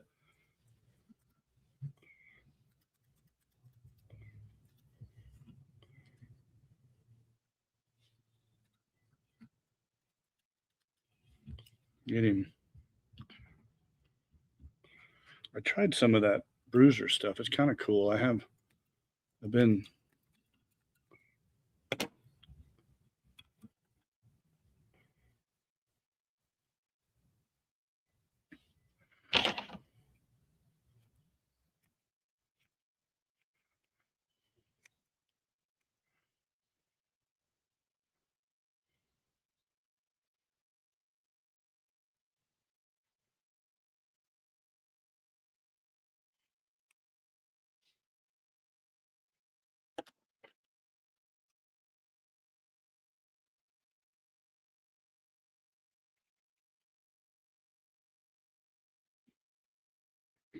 And you can do them in all kinds of colors, whether it's winds up being a perch or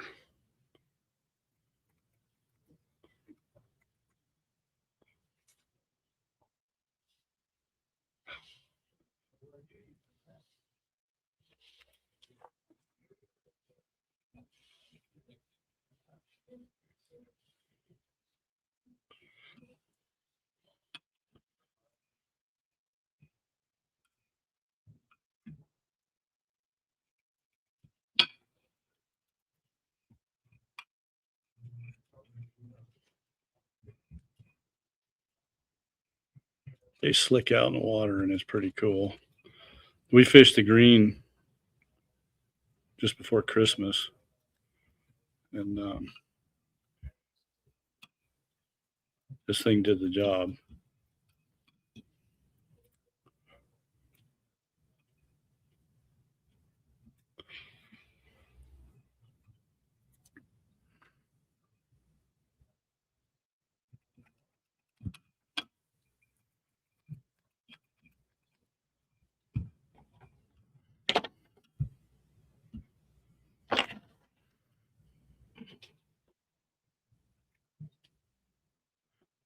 How'd you find out that it was Hans so fast? I looked on the- You're like, this is scary, the information out there.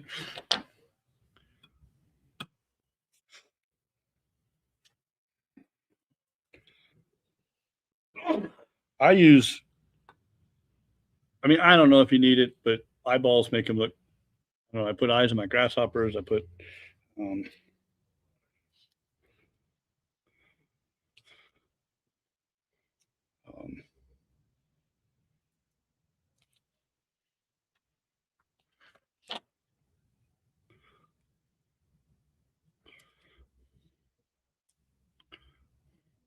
I want the tail about the same length as the hook shank, so you don't get short strikes on him.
What food are you using for this?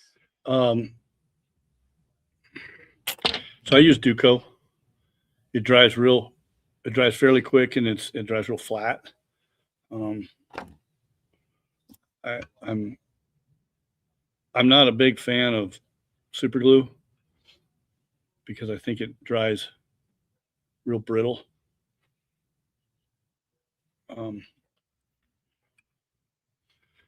And I don't do super glue like when we were doing old one fly flies and stuff like that. Super glue sinks. It's heavier in water. So it's bad if you're like trying to put glue on your Chernobyl ants because you're going to make them bomb proof and stuff. It's just bad. Maybe on streamers and stuff is fine because it definitely is. It's heavier than water. I've heard that, and I don't know if it's true or not, but I've heard that over time, water will break down super glue. Does it? It could. I don't know. don't know. I fight with it. So this stuff's been good for my eyes, and I'm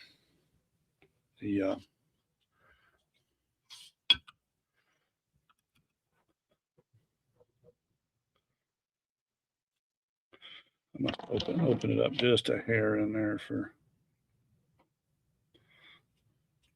and you can trim it to be fat or skinny but I kind of like skinny on these guys. But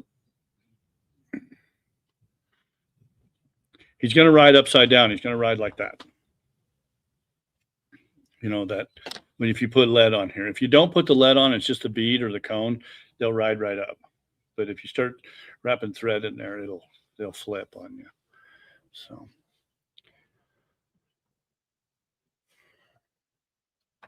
Is that it?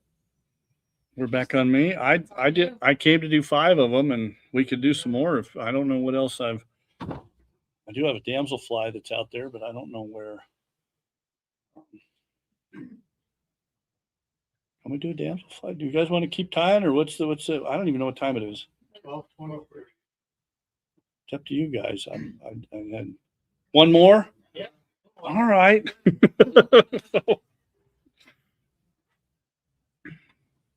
we see that one? Yeah. And that'll slick out once it gets wet too. It get not be as. All right. So when you, I said on for. all right. What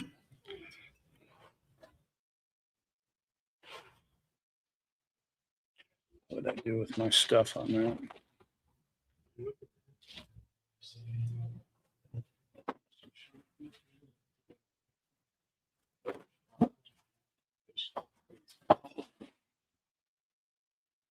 Probably would. Yeah.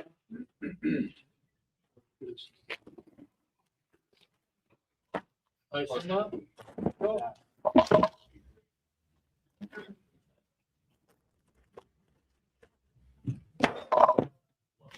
Yeah. It'll take a while to clean this mess up.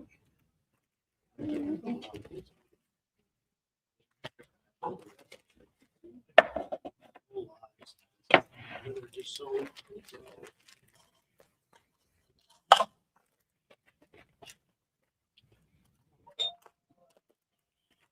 black and yellow is good. Black and yellow caribou jig forever on the south fork. You don't see them in the fly bins much at all. No, you don't. Uh-uh. I don't know why either. I used to throw black and yellow supers all the time. Yeah. But-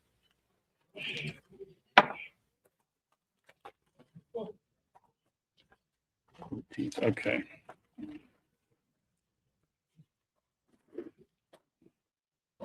All right.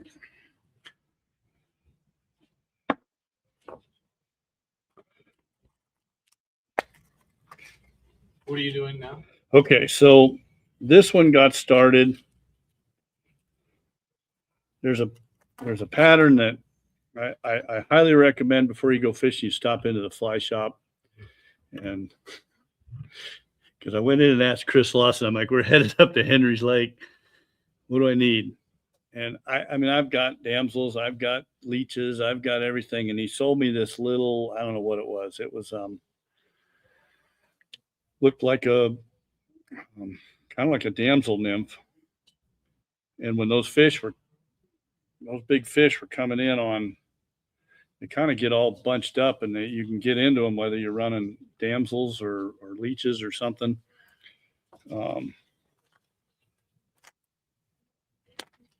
So I took the same idea, but the one that he sold me had a tungsten bead on it.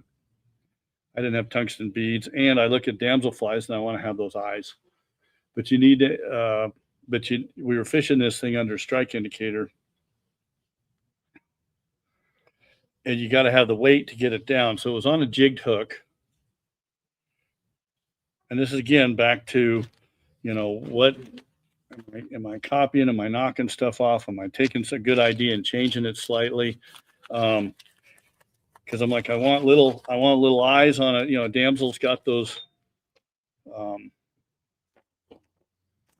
Where's 8 odd? There we go.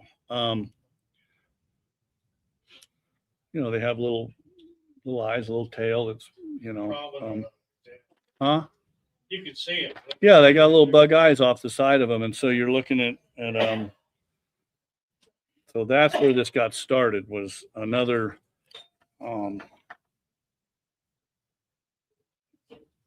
so it's a jig damsel fly. Do we want to go to the fly now? Yeah. Okay. All right. So and I don't know what we call it, but my son Cecil and I sat back there and we crushed on this thing. It was enough that other people are like, "What are you doing?" I'm like, "I don't know. I went down and bought a dozen flies from Chris, and this is what we're fishing." And they're like, "How much you want for them?" It was one of those. It was good. So I'm changing some of the colors though because I wanted a little bit of chartreuse in there, but I've got it's a size 14 jig hook. Mm-hmm. They're little. No bead. That's right.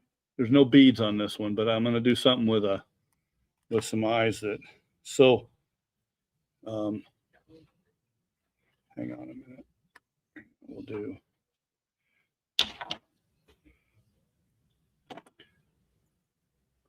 So the tail is a brown, little bit of brown saddle hackle fiber, a little bit of chartreuse.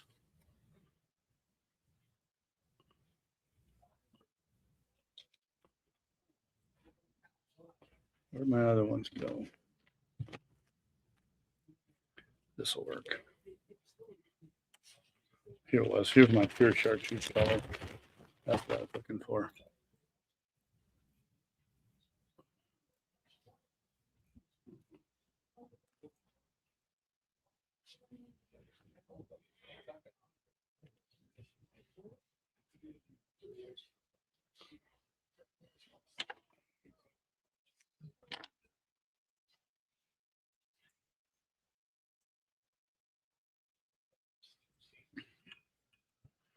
And then a little bit of white.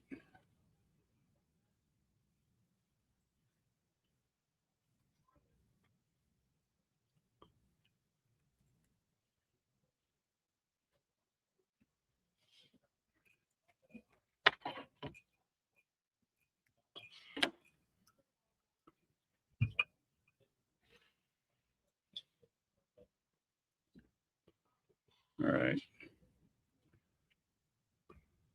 And we're dyeing them on 16s also. So if you look at, this was kind of fun. I tried to find the smallest dumbbell eyes I could. And when you get down to the little micro dumbbell eyes, they're still real thick. And when you're putting them on a size 16, I'm doing a 14 right now, but if you go to that size 16 on this, they're, and then if you do like we were doing the mono eyes, where it kind of made little mono eyes and stuff, but there's no weight. And then if I put weight in the middle, then I got, what are you at, 010 lead, and that's so funny what you find on the internet. And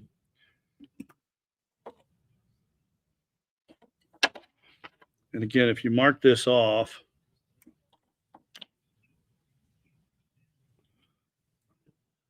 on your desk, eventually you get where, okay. So what I did is I've got a pair of needle nose pliers that I drilled. I just took the pliers and I got the tiny little bit and I just pressed it against the bit and it cut a slot in there. And then I ran a slot on each side of the pliers and I've got a jig. This is 030 lead.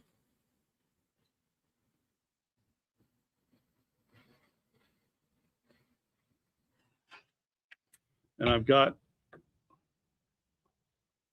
homemade dumbbell eyes that are whatever size I want. And you can do them with, whether it's 025 if you want little stuff, or so. You should do that one more time, and I'll have the camera out bigger. So you should just do one more set. One more? Yeah, because now I've got, yeah, they're little and they're round, and it's the wire is not as thick as, you know, if I do. All right, what am I doing now? Just if you still want Do to do another one? just Okay. do another one. Just to say you did. All right. See, because it's, could you see what I did to these pliers? So I have it on the big camera out because you wouldn't be able to see with the little. Okay, camera. because there's, on this side, I punched a little divot, and on the other side, I punched a divot, and now I've got,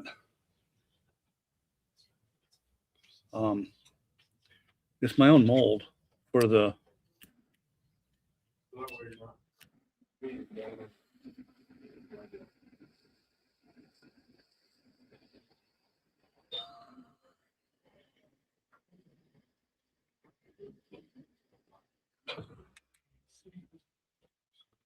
and I have little bitty dumbbell eyes that you can make tiny ones for.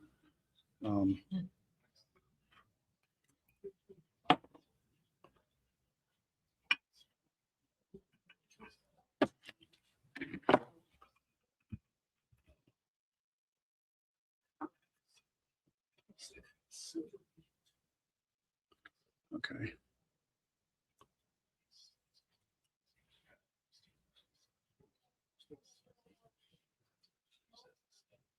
Are we back on this one now? Yep.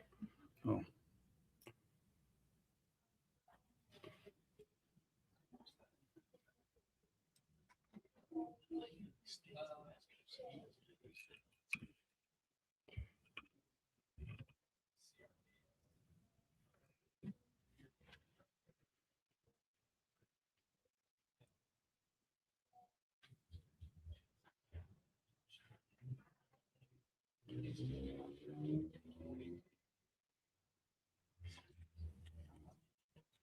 Okay.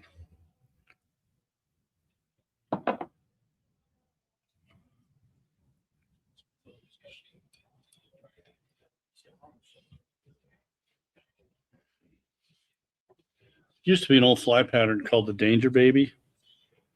It was kind of similar to the, you don't see those anymore either. So,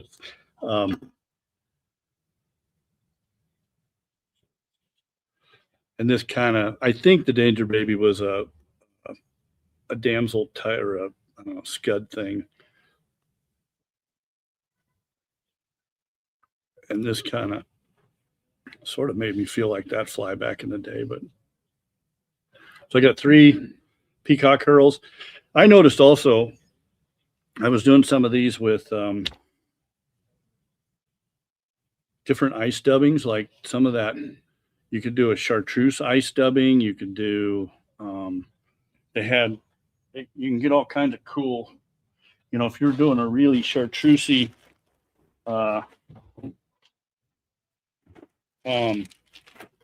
damselfly or just a green, or sometimes you see those damsels, they're like there's a pheasant color. It'd be really cool because a lot of damsels, you'll get them either greens, you'll get brown ones, some are you know, change it up a little bit and you've got your different colors. So that's 3 strands of peacock.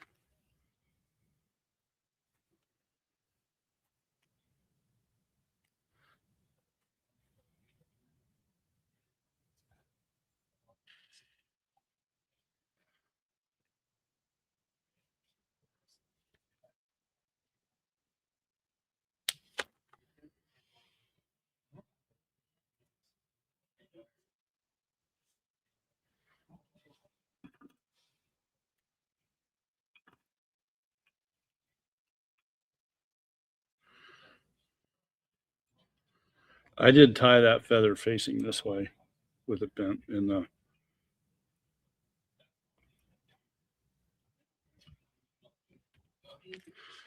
This is some really fine gold wire.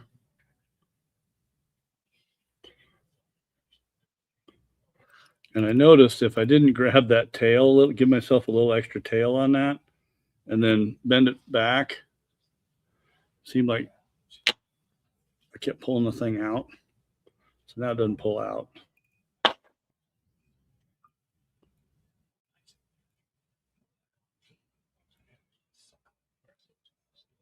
Come on, eyeballs.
So what you're saying. I'm just tying these off behind the eyes. He's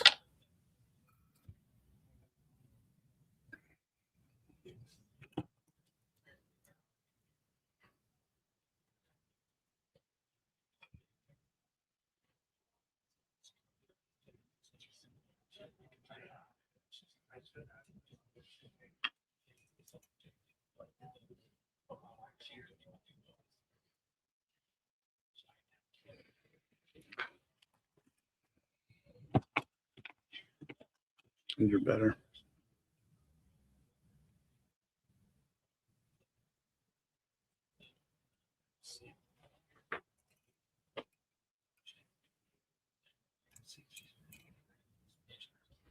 It's a woolly booger, isn't it?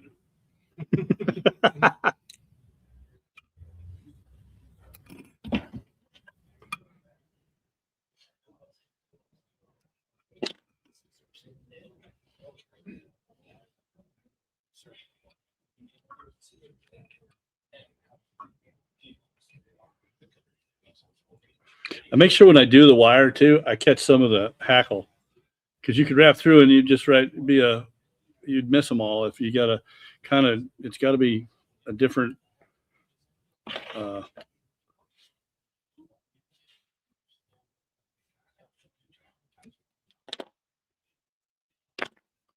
going to be a different pattern than what your feather did.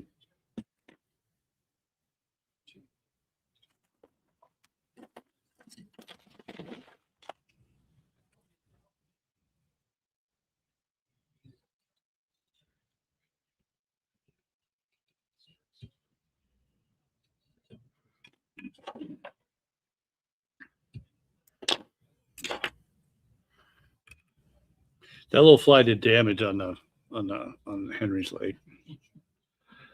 Cecil's back there with it. Yeah, we did all right with that guy. So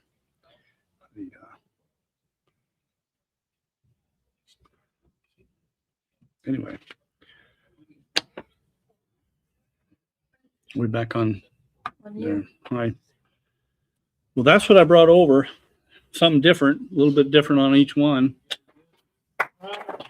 Yeah. Kind of cool to see everybody come out. Good job. Huh? The eyes are still wet.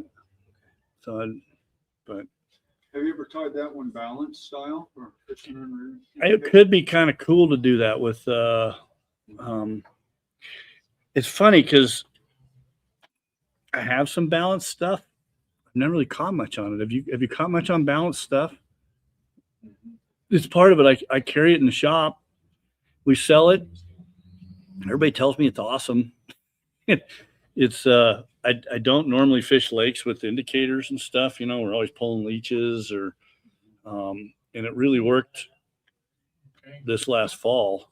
It was the first time I'd ever thrown stuff on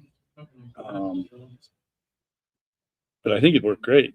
Yeah. You know, if you're you know, if all I know is when you find damsel flies in there, you usually find big fish. Yeah. So they can't That's- resist them. it's scuds and shrimp and damsels. You usually are into something pretty good then. And this is fun. Thanks. Thank you. Are we still on TV? You are. Does anyone have any other questions? Yeah. Take 3 years to come back. Huh? Don't wait 3 years. Come back. Yeah. She kept on me, and I'm like, I don't know. I kind of, You know, I design a lot of them, put them in the store, but I never really put, you know, like you were saying, doing the expo, I think. And, you know, I've come to the expo and had a lot of fun with it, but I never sat down much, and been tying a long time, So it finally, We were looking at it the other day, like from whatever research we could find, the water walker is older than the chubby Chernobyl. it probably is. Yeah. Well, see, in the original one, there was the chubby's double winged.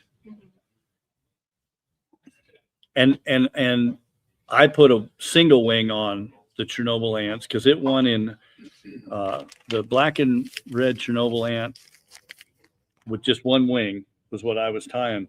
It won the one fly in 03 and I think in 08. Darlene Concac won it that year with that. And Umpqua wanted me to put it in her catalog, and I wouldn't do it. Like, I didn't invent the Chernobyl ant. Okay. It came out of the Green River, you know? And then the wing was actually, the original wing was Mikey Poor, who's now up in Montana, was a guide for JD. And we were pulling the centers out of that Mylar tubing that you use, like blue Mylar tubing, whatever, for saltwater flies. You could pull it out. It was real stringy. And that was the first stuff that we were using for the wing. And then now, you know, if you find like macrame, if you go to a thing, you can buy a mile of macrame. That's really good wing stuff. Well, I wouldn't put it in there, and it was driving Umpqua. I sat down and had meetings with him. And I remember I was in this thing. There was Randall Kaufman, Dennis Black, Jack Dennis. And we're all sitting there like, we want that fly in the thing. And I'm like, it's not mine. Now, I stole a lot of cake because like the red and black Chernobyl ant, and thank God the Turk's tarantula, they'd come in for the one fly going, will you tie me 4 Turk's tarantulas? I'm like, bomb proof. And I'm like, you ever tie Turks? Oh, it's terrible. You know, and Guy Turk could whip them out, but it was like those legs and stuff and hair, and you snip off the legs and you're like, ugh! And yeah, and they want them for the one fly, and you're like, but it was red. They wanted the red one. And so I'm like, so now we got a black Chernobyl coming out of the green. I got red, and I'm like, and I combined those two. And that was the beginning. But then if you're not going to just say put a second wing on it and call it the chubby. I don't know when they did it. Obviously, they did it after the water walker. And with the water, I was already moving on. The water walker was like old school. And so my guides, I didn't realize they were doing this because my brain's like, oh, I don't know if we order them or whatever. My guides come in, and I don't know if you're not running guides through here, but they're kind of crafty. What they'll do is every morning they don't want to buy like all the flies for the whole summer. So they'll come in and they would pick out flies like the pink water walker and hide them under a fly that sucks. So you go to the worst, like in the streamer box with some junk in there. And one day I'm going through and I'll pick up the thing and there's it's like a squirrel hiding nuts. I'm like, what the hell's going on? And they would take the flies they like and hide them so no one else would get them. And in the mornings they come in and get a little each one on the thing. I'm like, you dirty, rotten. It's not good for business on that. So, and I mean, that's where I found a lot of the water walkers was hiding under some horrible double bunny that no one wanted. But so we had a lot of fun with it. So. Well, if you want to say bye to the people, I'll end the live stream. Goodbye. Thanks for showing up. Madison, thank you for everything. Appreciate it.